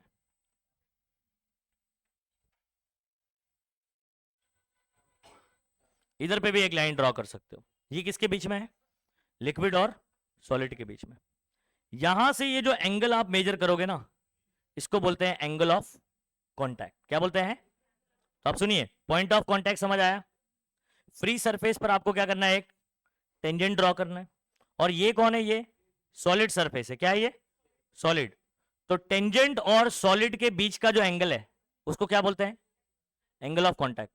अब आप बोलेंगे सर ये स्टेटमेंट गलत हो जाएगा कहीं ना कहीं। सुनो, अगर मैं वापस से रीड्रॉ करके आपको बताऊं, ये सॉलिड है। कौन है ये? सॉलिड। यहां पर आपने ड्रॉप बनाया हुआ है, ठीक है, और ये टेंजेंट बनाया है। अगर मैं आपको बोलूं टेंजेंट, इस टेंजेंट और सॉलिड के बीच का एंगल एंगल ऑफ कॉन्टैक्ट है, तो ऐसे दो पॉसिबिलिटी है। एक तो ये वाला एंगल भी हो सकता है, और ये भी टेंजेंट और सॉलिड के बीच में है, और ये वाला एंगल भी टेंजेंट और सॉलिड के बीच में है। तो यहां पर डेफिनेशन में एक और चीज आपको स्पेसिफाई करना है कि एंगल हम मेजर कहां से करेंगे? लिक्विड के अंदर से, within the liquid. Measured, angle measured within the, तो मतलब ये वाला एंगल जो एंगल ऑफ कांटेक्ट होगा, ये वाला नहीं। समझ आया कुछ क्या बोला मैंने? वापस से दोबारा सुनो। सबसे पहले आपको पॉइंट ऑफ कांटेक्ट ढूंढना है। क्या ढूंढना है? पॉइंट ऑफ कांटेक्ट से फ्री सरफेस पर एक टेंजेंट बनाना है। उस टेंजेंट और सॉलिड के बीच में एंगल जो होगा वो क्या होगा? एंगल ऑफ, लेकिन सॉलिड तो उधर तक फैला हुआ है, तो कौन सा एंगल जो होगा? लिक्विड अगर इधर है तो मेजर्ड इनसाइड दी लिक्विड। समझ आ रहा है? लिक्विड के अंदर से आपको मेजर करना है। ठीक है, अब पढ़िए डेफिनेशन क्या है। Angle between the tangent drawn to the free surface. Tangent कहां ड्रॉ किया हुआ है? टेंजेंट कहां ड्रॉ किया? Free surface. And the surface of solid, किसके बीच में? टेंजेंट जो फ्री सरफेस पे ड्रॉ किया और सॉलिड के सरफेस के बीच का एंगल स्पेसिफाई कर रहा है वहां पर। At the point of contact, कहां अपने ये सारी घटना घटी है? पॉइंट ऑफ कांटेक्ट पर। और क्या बोल रहा है? मेजर्ड, कहां से मेजर करेंगे? With in the liquid. Liquid के अंदर से आपको मेजर करना है, बाहर से नहीं। अच्छा, ये वाला सिचुएशन इस सिचुएशन से अलग है, लेकिन कहानी वही है। आ जाओ मैं बताता हूं। अच्छा अभी सुनो बच्चों, कैपिलरी राइज और फॉल आगे चल के अपन पढ़ें। कैपिलैरिटी, किसकी बात करेंगे? कैपिलैरिटी। तो बेसिकली क्या होता है, हमारे पास ना 3 टाइप के लिक्विड अपन बात करेंगे, जिसका डायग्राम भी बोर्ड एग्जाम में पूछा जाता है। एक होता है जो लिक्विड को कंप्लीटली वेट करे, एक पार्शियली वेट करे, और एक डज नॉट वेट वाली कहानी होती है। कितने टाइप के लिक्विड अपन बात करेंगे? 3 टाइप के। एक जो सॉलिड में जब मैं उसको डालता हूं तो ये उसको क्या करता है? कंप्लीटली वेट करता है। एक पार्शियली वेट करता है और एक डज नॉट वेट। समझ आ रहा है बात? ओके, तो इसके अंदर अपन डिफरेंट डिफरेंट एग्जांपल लेंगे, उसका डायग्राम बनाना है। तो अगर मैं इसके अंदर फॉर एग्जांपल केरोसिन ले लेता हूं, क्या ले लेता हूं? केरोसिन मालूम है ना क्या होता है? क्रोसिन नहीं, केरोसिन, घासलेट, घासपेलेट, घासलेट। और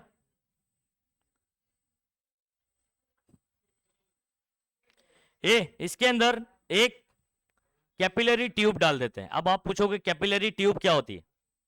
एक पतली सी कांच की नाली होती है। ट्यूब नली होती है, नली होती है, नल्ला होता है।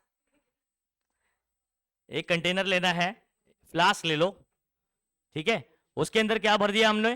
केरोसिन। क्या भर दिया? केरोसिन। सुनो इधर पे। और इसमें हम लोग क्या करते हैं? एक पतली सी कैपिलरी ट्यूब डालते हैं, जिसमें होल रहेगा, पाइप है ना पूरा पतला सा। ओके, तो क्या होता है, अगर ये केरोसिन है तो ये किधर पे जाएगा पता है? ये ऊपर की तरफ राइज कर जाता है। क्या कर जाता है? राइज कर जाता है ऐसे। और ये जो सरफेस बनाता है ना, ये ऊपर की तरफ बढ़ जाता है। आप डुबाओगे ये ऊपर भाग जाएगा। आप जैसे ही डुबाओगे लिक्विड इसमें क्या हो जाएगा? ऊपर चढ़ जाएगा। इसको अपन बोलते हैं कैपिलरी राइज। क्या बोलते हैं? Capillary rise. अच्छा, अगर ये सेम कहानी में इसके अंदर मर्क्यूरी है, कौन है बच्चों? मर्क्यूरी है, पता है ना? Hg, हाइड्रागायरम, हाइड्रार गायरम एक्चुअल में RAR होता है, हाइड्रागायरम। अगर इसके अंदर मर्क्यूरी डाल दिया ना, तो मर्क्यूरी ऊपर नहीं चढ़ेगा। मर्क्यूरी और उसका सरफेस कुछ ऐसा होगा, नीचे भाग जाएगा ये।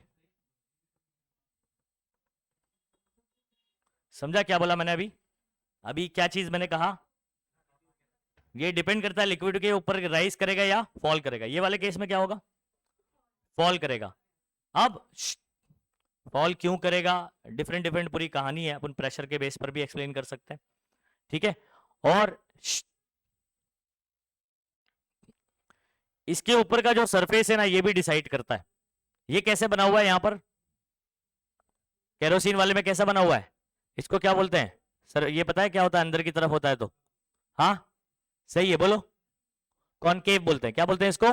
कॉनकेव। तो अगर ये कॉनकेव रहेगा तो राइज करेगा, कॉनकेव रहेगा ऊपर से तो राइज करेगा। अगर ये ऐसे कॉन्वेक्स बनता है जैसे ये वाले केस में बनता है, तो ये क्या करता है? फॉल करता है।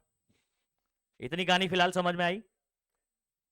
हाँ, कौन से वाले में कॉनकेव बनता है, कौन से वाले में कॉन्वेक्स बनता है?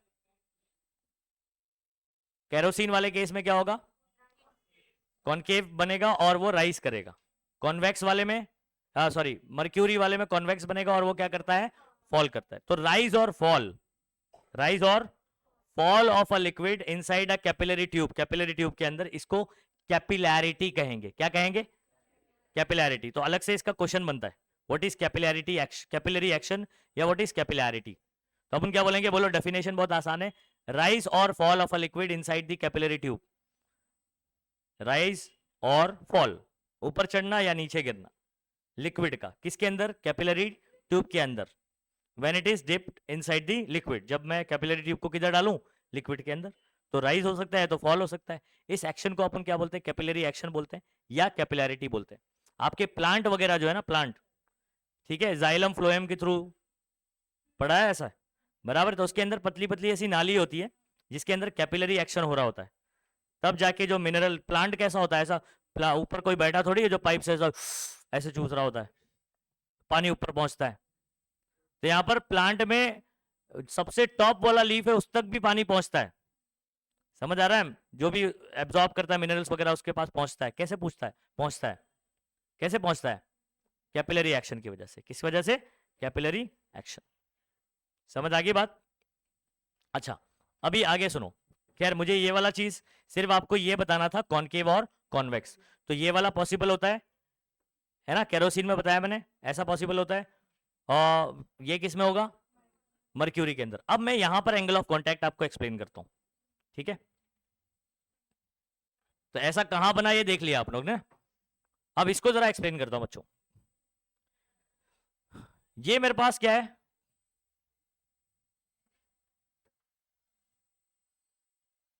समझ आ रहा है, ये मेरे पास क्या है, ट्यूब है, उसका ऊपर वाला पार्ट है, क्या है ये, ट्यूब। समझ रहे बात को, ये ट्यूब है।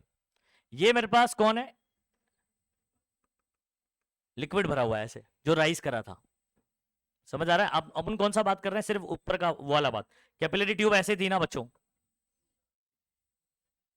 सिर्फ आप इतने पार्ट की बात कर रहे हैं, और बाकी सब चीजें हैं, सिर्फ इतना सा पार्ट अलग से हो नहीं सकता है, लेकिन आप इतने से पार्ट को डिस्कस कर रहे हैं यहां पर एंगल ऑफ कॉन्टैक्ट। अच्छा, मुझे बताओ, ये तो हो गया मेरा, ये कौन हो गया, ये व्हाट इज दिस, सॉलिड। कौन है ये, सॉलिड। अच्छा, ये वाला पॉइंट क्या कहलाएगा बच्चों, पॉइंट ऑफ कॉन्टैक्ट। अच्छा, ये जो सरफेस आप देख रहे हो, ये एयर के कॉन्टैक्ट में कौन हो गया, ये फ्री सरफेस। फ्री सरफेस से पॉइंट ऑफ कॉन्टैक्ट से फ्री सरफेस पर ये क्या बनाया हमने, टेंजेंट बनाया है ना। क्या बनाया बच्चों, टेंजेंट बनाया। अच्छा, हमने डेफिनेशन क्या बोला था, टेंजेंट और सॉलिड सरफेस के बीच का एंगल क्या होता है, एंगल ऑफ कॉन्टैक्ट होता है। तो ये रहा टेंजेंट और ये रहा सॉलिड, लिक्विड के अंदर से मेजर किया, ये एंगल कौन हो गया, हाँ, angle of contact. Angle of contact, क्या ये वाला भी पॉसिबल हो सकता था अगर मैं सिर्फ इतना बोलता डेफिनेशन में कि टेंजेंट और सॉलिड के बीच का एंगल, तो ये कंप्लीट डेफिनेशन नहीं होती, इनकरेक्ट हो जाता। ये वाला एंगल, ये वाला एंगल एंगल ऑफ कॉन्टैक्ट नहीं है, वहां पर डेफिनेशन में बोला है measured within the liquid. समझ आ रहा है, या मेजर्ड इनसाइड द लिक्विड भी बोल सकते हैं। कुछ आई कहानी समझ में। अच्छा, दूसरा वाला। अच्छा, मुझे एक और चीज बताना, बहुत ही इंपॉर्टेंट। ये जो थीटा एंगल आपको इस डायग्राम में दिख रहा है, क्या ये 90 से ज्यादा है या 90 से कम है। 90 से कम वाले को क्या कहते हैं, बराबर, बहुत ही क्यूट है, अक्यूट एंगल है। क्या है ये, तो ये वाला अक्यूट एंगल हो गया। कैसा एंगल हो गया, अक्यूट एंगल हो गया। क्लियर है सबको। अच्छा, इधर आ जाओ, इधर देखोगे, ये वाला कौन सा केस है, आपको समझ में आ रहा होगा। ये कौन सा केस है, मर्क्यूरी वाला केस है, ठीक है। ये लिक्विड में आप कोई भी कंटेनर में डालोगे ना, फिर बाहर निकालोगे, ये उसको वेट नहीं करता है जरा भी, डज नॉट वेट वाला है लिक्विड। कौन सा, डज नॉट। हाथ पे भी लोगे ऐसे, ठीक है, फिर बाद में आप कंटेनर में डाल दो, आपको हाथ में कहीं पर भी कुछ नहीं लगेगा। तो ये वेट नहीं करता है, क्या नहीं करता है, वेट नहीं करता है। तो ये डज नॉट वेट वाला एग्जाम्पल है, याद रखो।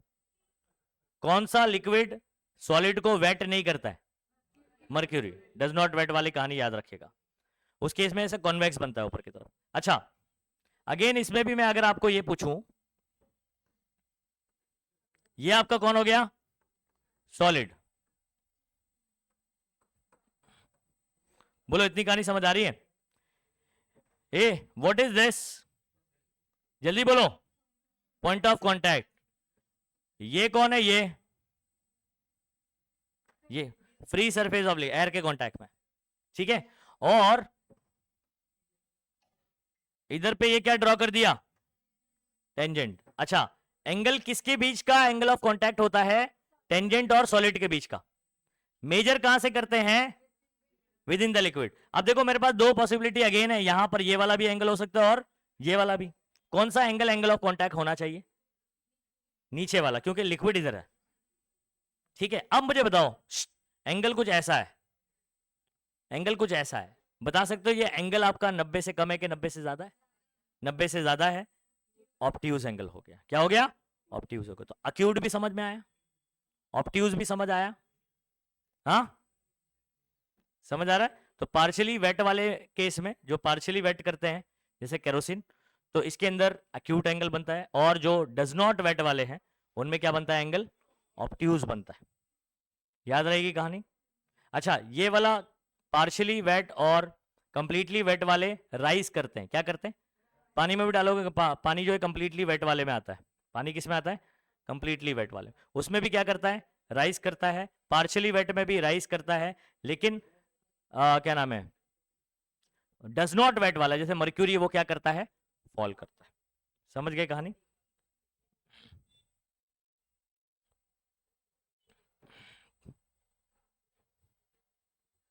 टेक्स्ट बुक से कुछ चीजें और है मेरे को जो एक्स्ट्रा बतानी है इसके अंदर, हाँ चलो। टेक्स्ट बुक में कुछ डायग्राम्स है और कुछ क्या नाम है, कैपिलरी एक्शन वगैरह मुझे इसमें से अभी एक्सप्लेन, ये नोट्स में नहीं है, तो वो टेक्स्ट बुक से मैं एक्सप्लेन कर दूंगा यहाँ पर जितनी भी चीजें छूटी है। डायरेक्टली अभी मैं कौन सा डेरिवेशन करवा रहा हूँ, नेक्स्ट करो,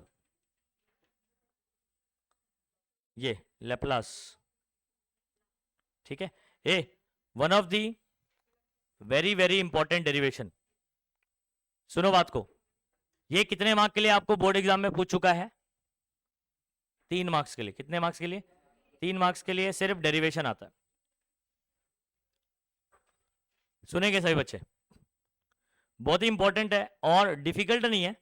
अगर आपने सरफेस एनर्जी का फॉर्मूला आपको पता है, ए क्या फॉर्मूला था सरफेस एनर्जी का? टी दिए पता है, और आपको ये कहानी पता है, इसके अंदर ड्रॉप के लिए भी पूछता है और बबल के लिए भी पूछता है। किसके लिए? डेरिवेशन हम लोग ड्रॉप के लिए सॉल्व करेंगे, एक ड्रॉप के लिए सॉल्व करेंगे हम लोग डेरिवेशन, और बबल के लिए बोल देंगे इट विल बी डबल। क्या बोल देंगे? आप खुद मुझे बताओ कि ड्रॉप वाले केस में कितना एरिया काउंट होगा? सिर्फ बाहर वाला। अच्छा, अगर मैं बात कर रहा हूं बबल की, तो बबल के लिए कितना एरिया काउंट होगा? अंदर और बाहर दोनों, तो डबल हो गया ना। तो जो फॉर्मूला मैं ड्रॉप के लिए निकालूंगा, बबल के लिए इट विल बी डबल। कहानी समझ आई? क्या बोला? नहीं समझा? ड्रॉप वाले केस में कितना एरिया काउंट होता है? सिर्फ बाहर वाला, ठीक है। और बबल वाले केस में अंदर का भी एरिया काउंट होगा, क्योंकि अंदर भी एयर है और बाहर भी क्या है? एयर। तो डबल एरिया काउंट होगा। तो बबल के लिए, सॉरी ड्रॉप के लिए जो भी फॉर्मूला निकालूंगा मैं, वो बबल के लिए क्या हो जाएगा? डबल हो जाएगा। इस बात को ध्यान रखो, थोड़ा राइम भी लग रहा है ना, for bubble it will be double, ऐसा लिखा भी है मैंने उधर पे। ये आगे सुनो, आप चाहें तो पूरा डेरिवेशन बबल के लिए सॉल्व कर सकते हो, और अदरवाइज ड्रॉप के लिए करने के बाद डायरेक्टली बोल सकते हैं हम लोग कि for bubble it will be double. लेकिन आपको मैं समझा दूंगा कि बबल के लिए आप कैसे बनाएंगे। क्वेश्चन क्या पूछा जाएगा? जो हेडिंग है, जो हेडिंग है वही आपको क्या पूछा जाएगा? क्वेश्चन पूछा जाएगा, ठीक है। अब हेडिंग क्या है सुनो। हेडिंग ये है, क्या नाम है, explain the formation of drop और बबल, ठीक है। और नहीं, ऐसा पूछा जाएगा, sorry, derive expression for Laplace law. क्या बोलेगा? Derive an expression for Laplace law, ठीक है। फॉर स्पेरिकल मेम्ब्रेन में आपको बोलेगा ड्रॉप। क्या बोलेगा? ड्रॉप। या ड्रॉप की जगह क्या बोल सकता है? बबल बोल सकता है। तो बबल की कहानी अलग है, ड्रॉप की कहानी अलग है। ड्रॉप के लिए बोलेगा तो जैसा दिया हुआ है वैसे कर देने का, बबल के लिए आपको मैं बताऊंगा कि इसको डबल कर देने का, ठीक है, पूरी कहानी आ जाओ समझते हैं। ए बच्चों सुनो, मेरे पास एक ड्रॉप है बच्चों, क्या है? ये ड्रॉप है आपके पास, क्या है ये? ड्रॉप। इसका रेडियस कितना है? आर। कितना रेडियस है? आर। और अंदर प्रेशर में मान लेता हूं पी आई। आई यानी inside, inside pressure. P I मतलब क्या हो गया? Inside pressure. अच्छा, बाहर प्रेशर में मान लेता हूं पीओ, आउटसाइड प्रेशर। पीओ यानी क्या हो गया? अब सुनिए, जब ड्रॉप बना तो ये थोड़ा सा ना ऐसे एक्सपांड करेगा। क्यों एक्सपांड करेगा? क्योंकि अंदर का प्रेशर बाहर के प्रेशर से क्या है? ज्यादा। तो inside pressure is greater than, ठीक है। लेकिन इधर सुनो, आपके पास ना बच्चों, ये बात ध्यान रखना, ये वाला साइड अगर मैं इधर से देखूं तो ये सरफेस कैसा दिखाई देगा मुझे? इधर से ये सरफेस क्या, आपको कैसा दिखाई दे रहा है सरफेस?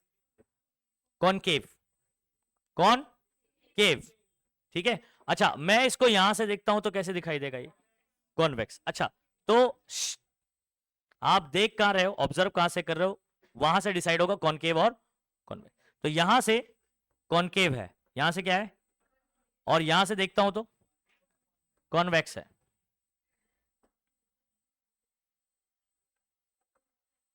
तो एक बात ध्यान रखना,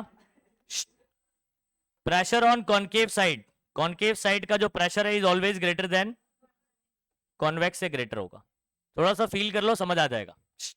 ए, कॉनकेव साइड में इधर प्रेशर ज्यादा है, तभी तो इसको ऐसे दबाया हुआ है ना, इसका शेप ऐसा है, समझ आ रहा है? तो यहां पर प्रेशर ज्यादा है तभी तो ये ऐसा है, समझ आ रहा है? और ये वाला कम प्रेशर वाला, याद रखिए कॉनकेव वाला प्रेशर क्या होता है? ज्यादा होता है, और एज कंपेयर टू कॉन्वेक्स। तो यहां पर अगर आप देखोगे तो ये कौन सा अंदर वाला, अंदर से देखूंगा कॉनकेव सरफेस है, बाहर से क्या है? कॉन्वेक्स है। तो पी आई पीओ से क्या होगा?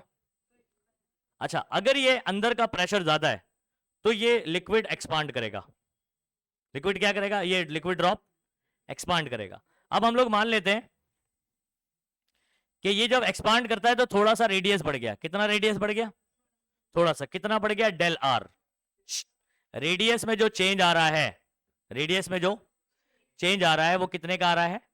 डेल आर का आ रहा है। अगर मैं आपसे अभी पूछूं कि what is the final radius, तो क्या बोलोगे? Very good. तो ये क्या हो जाएगा? Total R plus del R radius हो गया जब ये बड़ा हो गया। डॉट डॉट करके जो बनाया हुआ है ये एक्सपांड होने के बाद का है। कहानी समझी क्या बोला मैंने? जब पहले ड्रॉप था, ड्रॉप पहले बना शुरुआत में, तो अंदर हमारे पास प्रेशर क्या होगा? ज्यादा। बाहर क्या होगा? तो अंदर प्रेशर ज्यादा है तो it will try to expand, ठीक है। तो रेडियस इंक्रीज हो गया by del R. Total radius अब कितना हो जाएगा? R plus del R. अच्छा, अब इसमें एक और सवाल आपसे पूछता हूं मैं, देखते हैं इसका जवाब कौन देता है। आपको सर्कल का एरिया पता होगा, क्या होता है? अरे वो 2 पाई आर सरकमफरेंस होता है, पाई आर स्क्वायर, है ना? ये सर्कल है क्या? स्फीयर है ये। स्फीयर का सरफेस एरिया का फॉर्मूला किसी को पता है? हाँ, 4 पाई आर स्क्वायर। कितना है? सर्कल का याद है ना, उसका 4 गुना होता है। उसका कितना होता है? 4 पाई आर स्क्वायर होता है। याद रखिएगा सभी बच्चे, पीछे बॉयज, क्या बोल रहा हूं मैं? 4 पाई आर स्क्वायर। अच्छा, इसका अगर मैं पूछूं एरिया कितना होगा, सरफेस एरिया, तो आप बोलोगे 4 पाई आर स्क्वायर। बड़े वाले का रेडियस पता है कितना है? Very good. अब इसका एरिया बताओ। 4 पाई वैसे ही रहेगा, आर प्लस डेल आर का होल स्क्वायर हो जाएगा। नहीं समझे बात? ये देखो,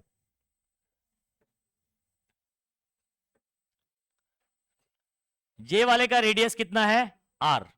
ये बड़े वाले का रेडियस कितना है? R plus del R. तो अगर मैं छोटे वाले का एरिया निकालने बोलूं तो आप क्या लिखोगे? A1 बोल सकते हैं उसको, 4 पाई आर स्क्वायर। दूसरे वाले का एरिया बोलूंगा तो क्या बोलोगे? इसका रेडियस क्या है? आर प्लस डेल आर, और उसका क्या हो जाएगा? आया समझ में? इतनी कहानी समझ आ गई? टुकड़ों में समझा रहा हूं चीजें, ठीक है। छोटी छोटी चीजें जब आपको समझ में आएगी तो डेरिवेशन आपके लिए आसान हो जाएगा। समझ गए? ठीक है, चलो शुरू करें, अभी आगे डेरिवेशन शुरू करें। बेसिक आपको मैंने बता दिया, कुछ फॉर्मूले जो हम लोग ने, जैसे सरफेस एनर्जी या DW बोल सकते हैं अपन। DW का फॉर्मूला क्या निकालता? टी दिए, टी दिए, तो उसको इस्तेमाल करना है। और एक वर्क का फॉर्मूला खुद से लगाना है, फोर्स इनटू डिस्प्लेसमेंट। अच्छा मुझे एक चीज बताओ, फोर्स के बारे में थोड़ा बात कर लेते हैं। अंदर प्रेशर PI है, अंदर कितना है? बाहर प्रेशर PO है। ज्यादा कौन है? अच्छा, कितना ज्यादा है कैसे पता चलेगा? अरे भाई, अंदर अगर प्रेशर मान लो 2 ATM है और बाहर कितना है? 1 ATM है, तो अंदर कितना ज्यादा है? एक ज्यादा हुआ ना। कैसे पता चला आपको? सब्ट्रैक्ट करके। कैसे पता चला? अंदर प्रेशर 1.5 है, बाहर 1 है, कितना हो गया? 0.5। कैसे पता चला? सब्ट्रैक्ट करके, माइनस करके। अब मैं अगर आपको सिंबॉलिकली बोलूं अंदर प्रेशर PI है, बाहर PO है, बताओ अंदर कितना ज्यादा प्रेशर है बाहर के कंपैरिजन में? PI माइनस बराबर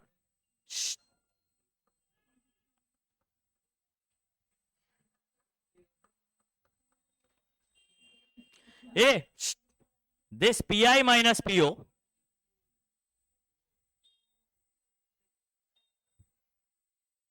PI माइनस PO, ये इसका नाम क्या होगा? सुनो, इसको एक्सेस प्रेशर बोलते हैं। क्या बोलते हैं? एक्सेस समझ में आता है? कौन सा एक्सेस बात करो? EXCESS, मतलब ज्यादा। तो अंदर कितना ज्यादा है कैसे पता चलेगा बाहर के comparison? PI minus PO, this is called as excess pressure. और लेप्लास जो लॉ बनाना वो PI माइनस PO का फॉर्मूला ही बताता है। किसका फॉर्मूला बताता है? PI माइनस एक्सेस प्रेशर का फॉर्मूला क्या होगा? समझ आ रहा है? तो यही फॉर्मूला आपको निकालना है। याद रखिए, PI माइनस PO कौन है? Excess pressure. अच्छा, वैसे प्रेशर का फॉर्मूला क्या होता है? प्रेशर का जनरल फॉर्मूला क्या होता है? एकदम बेसिक बताओ। हाँ, फोर्स अपॉन एरिया, मालूम है सबको? अच्छा, अगर अंदर प्रेशर ज्यादा है तो ये इस पे सरफेस पे क्या लगाएगा? फोर्स लगाएगा। क्या लगाएगा? उस फोर्स की वजह से ये एक्सपांड हो गया। अच्छा, ये एरिया कितना है बता सकते हो? ये area pi R square, 4 pi R square है, मतलब A1 है। अच्छा, इस पे फोर्स लगेगा तो इसका फॉर्मूला बनना चाहिए force per unit area A1, और A1 मेरा कौन है? 4 पाई आर स्क्वायर। ठीक है, तो आप ध्यान रखिएगा, इसकी जगह पर मैं लिख सकता हूं,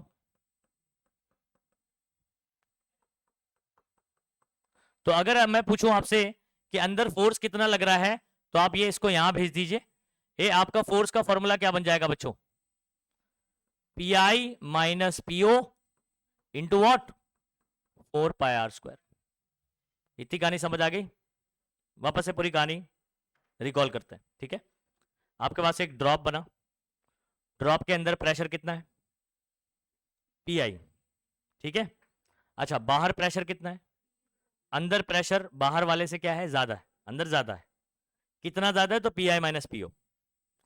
अब इतने ज्यादा प्रेशर होने की वजह से ये क्या करेगा? इस पे वॉल पे फोर्स लगाएगा और ये एक्सपांड करेगा। रेडियस कितने से बड़ा? Del are. फाइनल रेडियस कितना हुआ? R plus del R. अच्छा, शुरुआत में जो ड्रॉप था उसका रेडियस R था, एरिया क्या होगा? 4 पाई आर स्क्वायर। जब ये बढ़ गया, रेडियस हो गया R प्लस डेल आर, अब एरिया क्या होगा? 4 पाई R प्लस डेल आर का होल स्क्वायर। एरिया इंक्रीज हो गया। अच्छा, अंदर जब, सुनिएगा बात को, अंदर जो एक्सेस प्रेशर था वो कितना था? PI माइनस, तो ये एक्सेस प्रेशर, प्रेशर का फॉर्मूला क्या होगा? Force upon. अच्छा, तो जो फोर्स लग रहा है अंदर वो कितना होगा? PI माइनस PO इंटू अंदर का एरिया काउंट करेंगे, अंदर वाले का, छोटे वाले का, 4 पाई आर स्क्वायर। उस एरिया पे लग रहा है वो फोर्स। समझ आ गया? तो PI minus PO into 4 pi R square. समझ आ गया? ये सब छोटी मोटी चीजें मैंने आपको बता दिया। अब हम लोग डायरेक्ट डेरिवेशन पर आ जाते हैं। चलिए, तो कहानी क्या हुई आपको समझ में आ गया? कंसीडर अ स्पेरिकल ड्रॉप ए। एक ड्रॉप कंसीडर करते हैं। क्या कंसीडर करते हैं? जिसका रेडियस क्या है? डायग्राम के अकॉर्डिंग समझ गया। PI कौन है? PO कौन है? और ये दोनों का सब्ट्रैक्शन कौन है? कहानी समझ में आ गई? सीधा सीधा। ए, यहां तक समझ आ गया? जो मैंने समझाया वही वर्ड्स आपको दिखाई दे रहे होंगे यहां पर, देखो, ठीक है। नेक्स्ट हम मान लेते हैं let radius increases from R to, अच्छा यहां पर ना एक करेक्शन करना था बच्चों,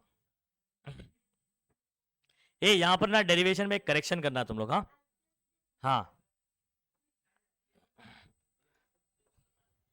आर था ना, आर से क्या हो गया, हाँ, इंक्रीजेस बाय डेल आर बोलता सही हो जाता, समझ आ रहा है। अगर मैं बाय करके लिखता तो सही होता, टू लिख रहा हूं ना, तो आर से क्या हो गया, आर प्लस डेल आर हो गया, पहले आर था अब आर प्लस डेल आर हो गया, इंक्रीजेस बाय लिखता तो सही रहता वो, समझ आ रहा है। तो from R to R plus, इसको करेक्शन कर लेना यहां से, हाँ। अच्छा, इंक्रीज इन एरिया, मुझे एक चीज बताओ बच्चों, ड्रॉप का एरिया मैंने सिंबल क्या इस्तेमाल किया था, सिंबल A1 क्या निकाला था, और जो जब बढ़ गया तो A2। अच्छा, जब स्फीयर ऐसे एक्सपांड हो गया तो एरिया बढ़ गया या घट गया, बढ़ गया, कितना बड़ा कैसे पता चलेगा, सबट्रैक्ट करके कैसे पता चलेगा। अच्छा, A1 A2 में बड़ा कौन होगा, A2, तो A2 में से A1 को निकाल दूंगा तो पता चल जाएगा कि एरिया कितना बड़ा। तो हम लोग क्या बोलेंगे, इंक्रीज इन एरिया, इसको सिंबल क्या ले रहे हैं, DA। याद करो पहले भी मैंने आपको क्या बताया, DA क्या था, इंक्रीज इन एरिया, याद है वो सोप फिल्म में खींचा था, एरिया बढ़ गया था, DA अपन बात किया था। तो DA increase in area, DA is equal to क्या लिखेंगे भाई, A2 माइनस A1 का कहानी आपको समझ आ रहा है, बड़ा में से क्या करते हैं, छोटा माइनस करेंगे। क्या आपको A2 का फॉर्मूला नहीं पता है, A2 का दूसरे वाले का रेडियस कितना था, बड़े वाले का आर प्लस डेल आर, तो 4 पाए आर प्लस डेल आर का होल स्क्वायर माइनस पहले छोटे वाले का एरिया क्या था भाई, 4 पाए आर स्क्वायर। अच्छा, क्या आपको A प्लस बी का होल स्क्वायर का फॉर्मूला आता है, अच्छा ये A प्लस बी है, इसका क्या है, ओपन करते हैं, A का स्क्वायर प्लस 2AB यानी 2R डेल आर, और प्लस फिर B का स्क्वायर, तो डेल आर का स्क्वायर हो गया, माइनस 4 पाई आर स्क्वायर। आगे की कहानी वैसे ही। अब क्या करना बच्चों, 4 पाई को अंदर भेजो जरा, 4 पाई आर स्क्वायर दिखाई दे रहा है आपको, अभी मैं कट क्यों किया, ये बात का स्टेप है, अभी मत देखो उसको, ये इधर गया तो 4 टू जा 8 पाई आर डेल आर दिखाई दे रहा है। अच्छा, फिर ये इधर जाएगा 4 पाई डेल आर स्क्वायर, फिर माइनस 4 पाई आर स्क्वायर, वैसे कर। अच्छा, अगर आप गौर से देखोगे तो ये आपको 4 पाई आर स्क्वायर प्लस में दिखाई दे रहा है, प्लस है नहीं तो वहां पर प्लस है, समझ आ रहा है, दिखाई नहीं दे रहा मतलब है 4 पाई आर स्क्वायर, और ये क्या है, ये क्या हो जाएगा बच्चों, क्या, तो इसलिए कट किया हुआ है यहां पर, समझ आ रहा है।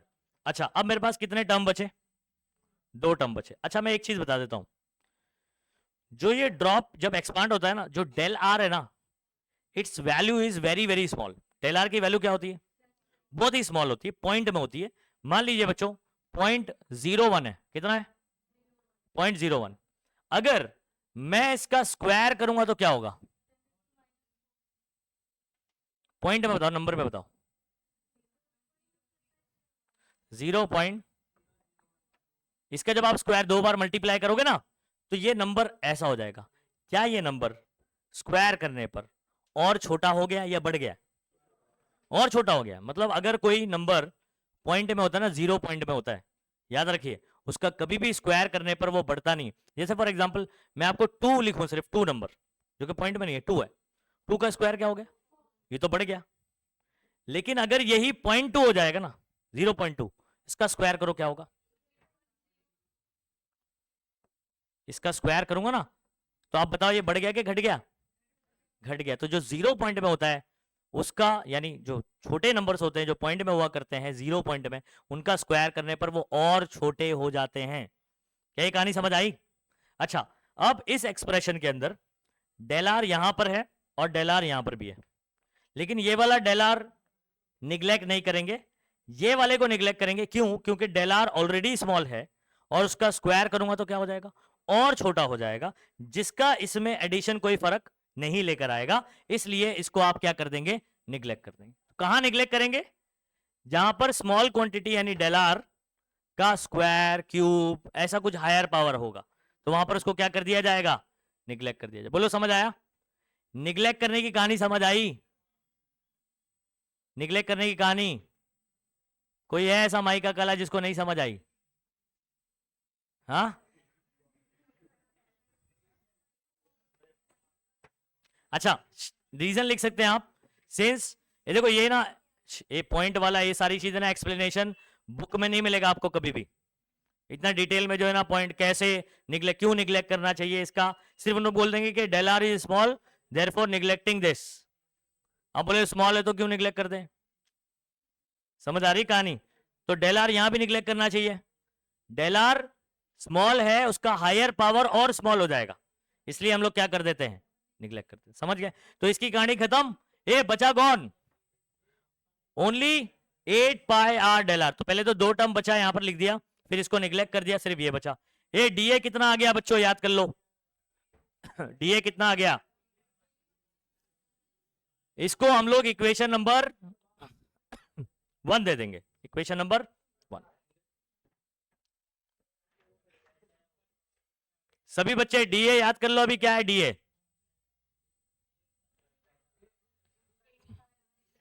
अच्छा अगर आपसे मैं पूछूं, अंदर ये वाला ड्रॉप था, इस पे फोर्स लगा एफ, तो ये ऐसा एक्सपांड हुआ, डिस्प्लेसमेंट कितना हुआ, डेल आर। कितना डिस्प्लेसमेंट हुआ, डेल आर कितना। अच्छा फोर्स, वर्क का फॉर्मूला क्या होता है, फोर्स इनटू, अच्छा डिस्प्लेसमेंट यहां पर डीएक्स नहीं है, यहां पर डेल आर डिस्प्लेसमेंट। सुनो बात को, work done in increasing the radius by del R is, work का फॉर्मूला होता है फोर्स इनटू डिस्प्लेसमेंट। यहां डिस्प्लेसमेंट कौन है, डेल आर है, पहले वाले में कौन था डिस्प्लेसमेंट, डीएक्स था, यहां पर डेल आर है। अच्छा एफ मैंने आपको ऑलरेडी बता चुका हूं ऊपर, P I minus PO is equal to F upon अंदर वाले का एरिया। याद करो सभी बच्चे, P I minus PO is equal to F upon A one कौन था, 4 पाई आर स्क्वायर। इसको यहां भेजूंगा तो एफ मिल जाएगा ना, तो एफ की जगह मैं क्या लिख सकता हूं, P I minus PO into 4 pi R square, और इंटू ये डेल आर ऐसे का ऐसे। इसको दे दिया इक्वेशन नंबर 2, 1 हो गया ऊपर। अब ये डी डब्ल्यू को याद रखना, क्या आया D W, P I minus PO into 4 pi R square into del R, 4 pi R square into del R, ये है इक्वेशन नंबर ए। आप याद करो सरफेस एनर्जी वाली कहानी क्या थी, अगर डीए इंक्रीज होगा तो सरफेस एनर्जी कितना होता है, टी दिए, और सरफेस एनर्जी कौन था, वर्क ही तो था। तो वो वाले डेरिवेशन से डीए इंक्रीज करने पर, डीए एरिया इंक्रीज करने पर सरफेस एनर्जी कितना होता है, डी डब्ल्यू, ये वाला इक्वेशन वहां से उठाना है, D W is equal to T दिए, याद करो फॉर्मूला पुराना वाला, ये वहां से डायरेक्ट उठाया। अच्छा डीए मेरा कितना था equation number 1, 8 pi R del R. DA के लिए वहां मत जाना, डीए यहां कितना है, यहां कितना है ऊपर, equation number 1 8 pi R del R. अच्छा ये इक्वेशन नंबर हो गया 3। अच्छा ये भी डी डब्ल्यू है, इसके ऊपर वाला भी डी डब्ल्यू है, ये भी डी डब्ल्यू है और ये भी डी डब्ल्यू, दोनों का लेफ्ट हैंड साइड क्या है, सेम, राइट हैंड साइड क्या होगा, समझ गए ना बात को। कौन सा इक्वेशन यूज करूंगा मैं, 2 और 3। तो from equation 2 and 3 we can say that, अच्छा ये कुछ ऐसे गलत नहीं है, ये काटा है मैंने, हाँ उसको, नहीं तो आप इसको लिखोगे नहीं, सर ने काटा है नहीं लिखने, ये डायरेक्ट लिख दिया। तो आप बेसिकली क्या लिखोगे, ए सुनो, ये दूसरा वाला डी डब्ल्यू क्या आया था मेरा, जरा बताना, T into 8 pi R del R, ठीक है।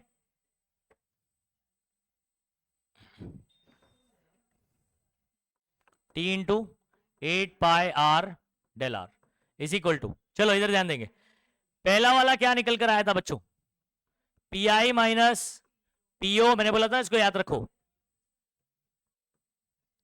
अब देखना है लेफ्ट और राइट में क्या कट रहा है, डेल आर से डेल आर क्या हो गया, कैंसिल हो गया बच्चों, एक आर से आप एक आर कैंसिल कर सकते हो, एक आर बचेगा।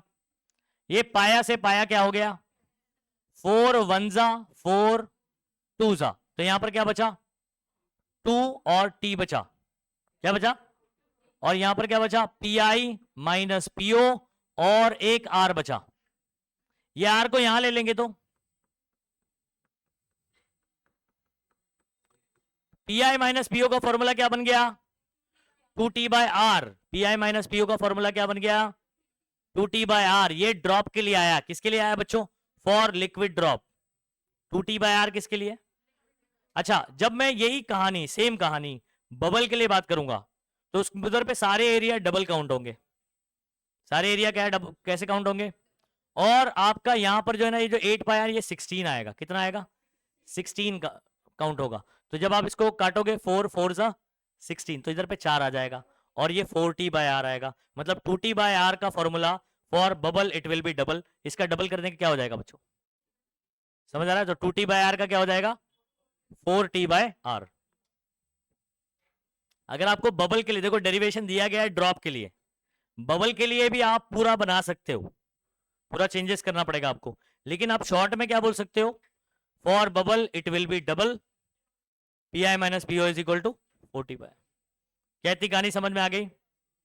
ये आपका क्या हो गया लेप्लास। अच्छा याद रखिए लेप्लास लॉ, क्वेश्चन पूछा जाएगा Laplace law, derive expression for Laplace law for liquid drop. Specification देगा वहां पर कि लिक्विड ड्रॉप के लिए करना है कि बबल के लिए करना है, याद रहेगा। ए ड्रॉप के लिए क्या निकालोगे आंसर, हाँ 2t/r, और बबल के लिए 4t/r। ठीक है, अगर ये पूरे डेरिवेशन को बबल में सॉल्व करना चाहते हैं तो आ जाओ मैं बता देता हूं क्या करना है। इधर ध्यान देंगे, आपका चेंजेस यहीं पर होगा, कहां पर, इधर। कैसे,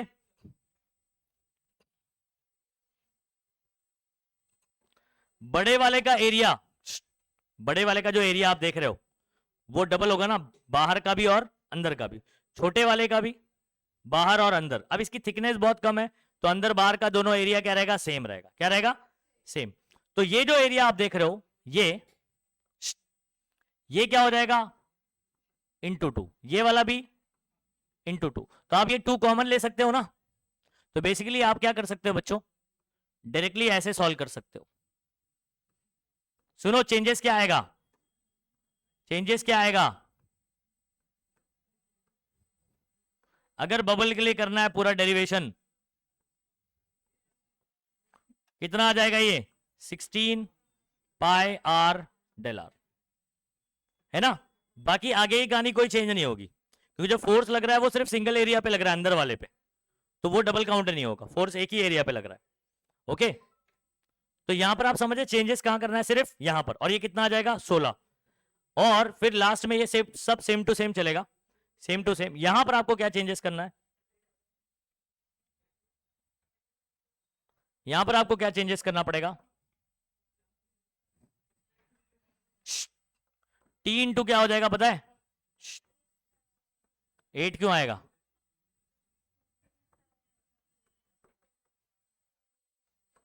ये ऐसे ही रहेगा, डेल आर से डेल आर कट, एक आर से एक आर कट, पाए से पाए कट, 4 4 जा 16, 4t, और ये आर आ जाएगा 4t/r हो जाएगा। कुछ समझ में आए कहानी।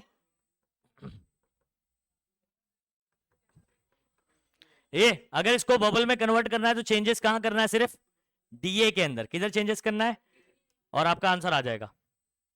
डायरेक्ट याद करना है तो पहले आप ड्रॉप के लिए कर लो, बोलो for bubble it will B. अच्छा कितने फॉर्मूले हमारे हुए जरा इसके एक बार रिकॉल कर लेते हैं। मैंने आपको एक तो सरफेस एनर्जी का फॉर्मूला बताया, क्या सरफेस एनर्जी का फॉर्मूला बताया जल्दी बताओ, टी दिए, और वही डी डब्ल्यू भी होता है, वर्क भी होता है ना। अच्छा फिर हम लोग ने क्या नाम है बबल वाला किया, ड्रॉप वाला किया। बेसिकली ड्रॉप में एक्सेस प्रेशर मतलब क्या, पी आई माइनस पीओ।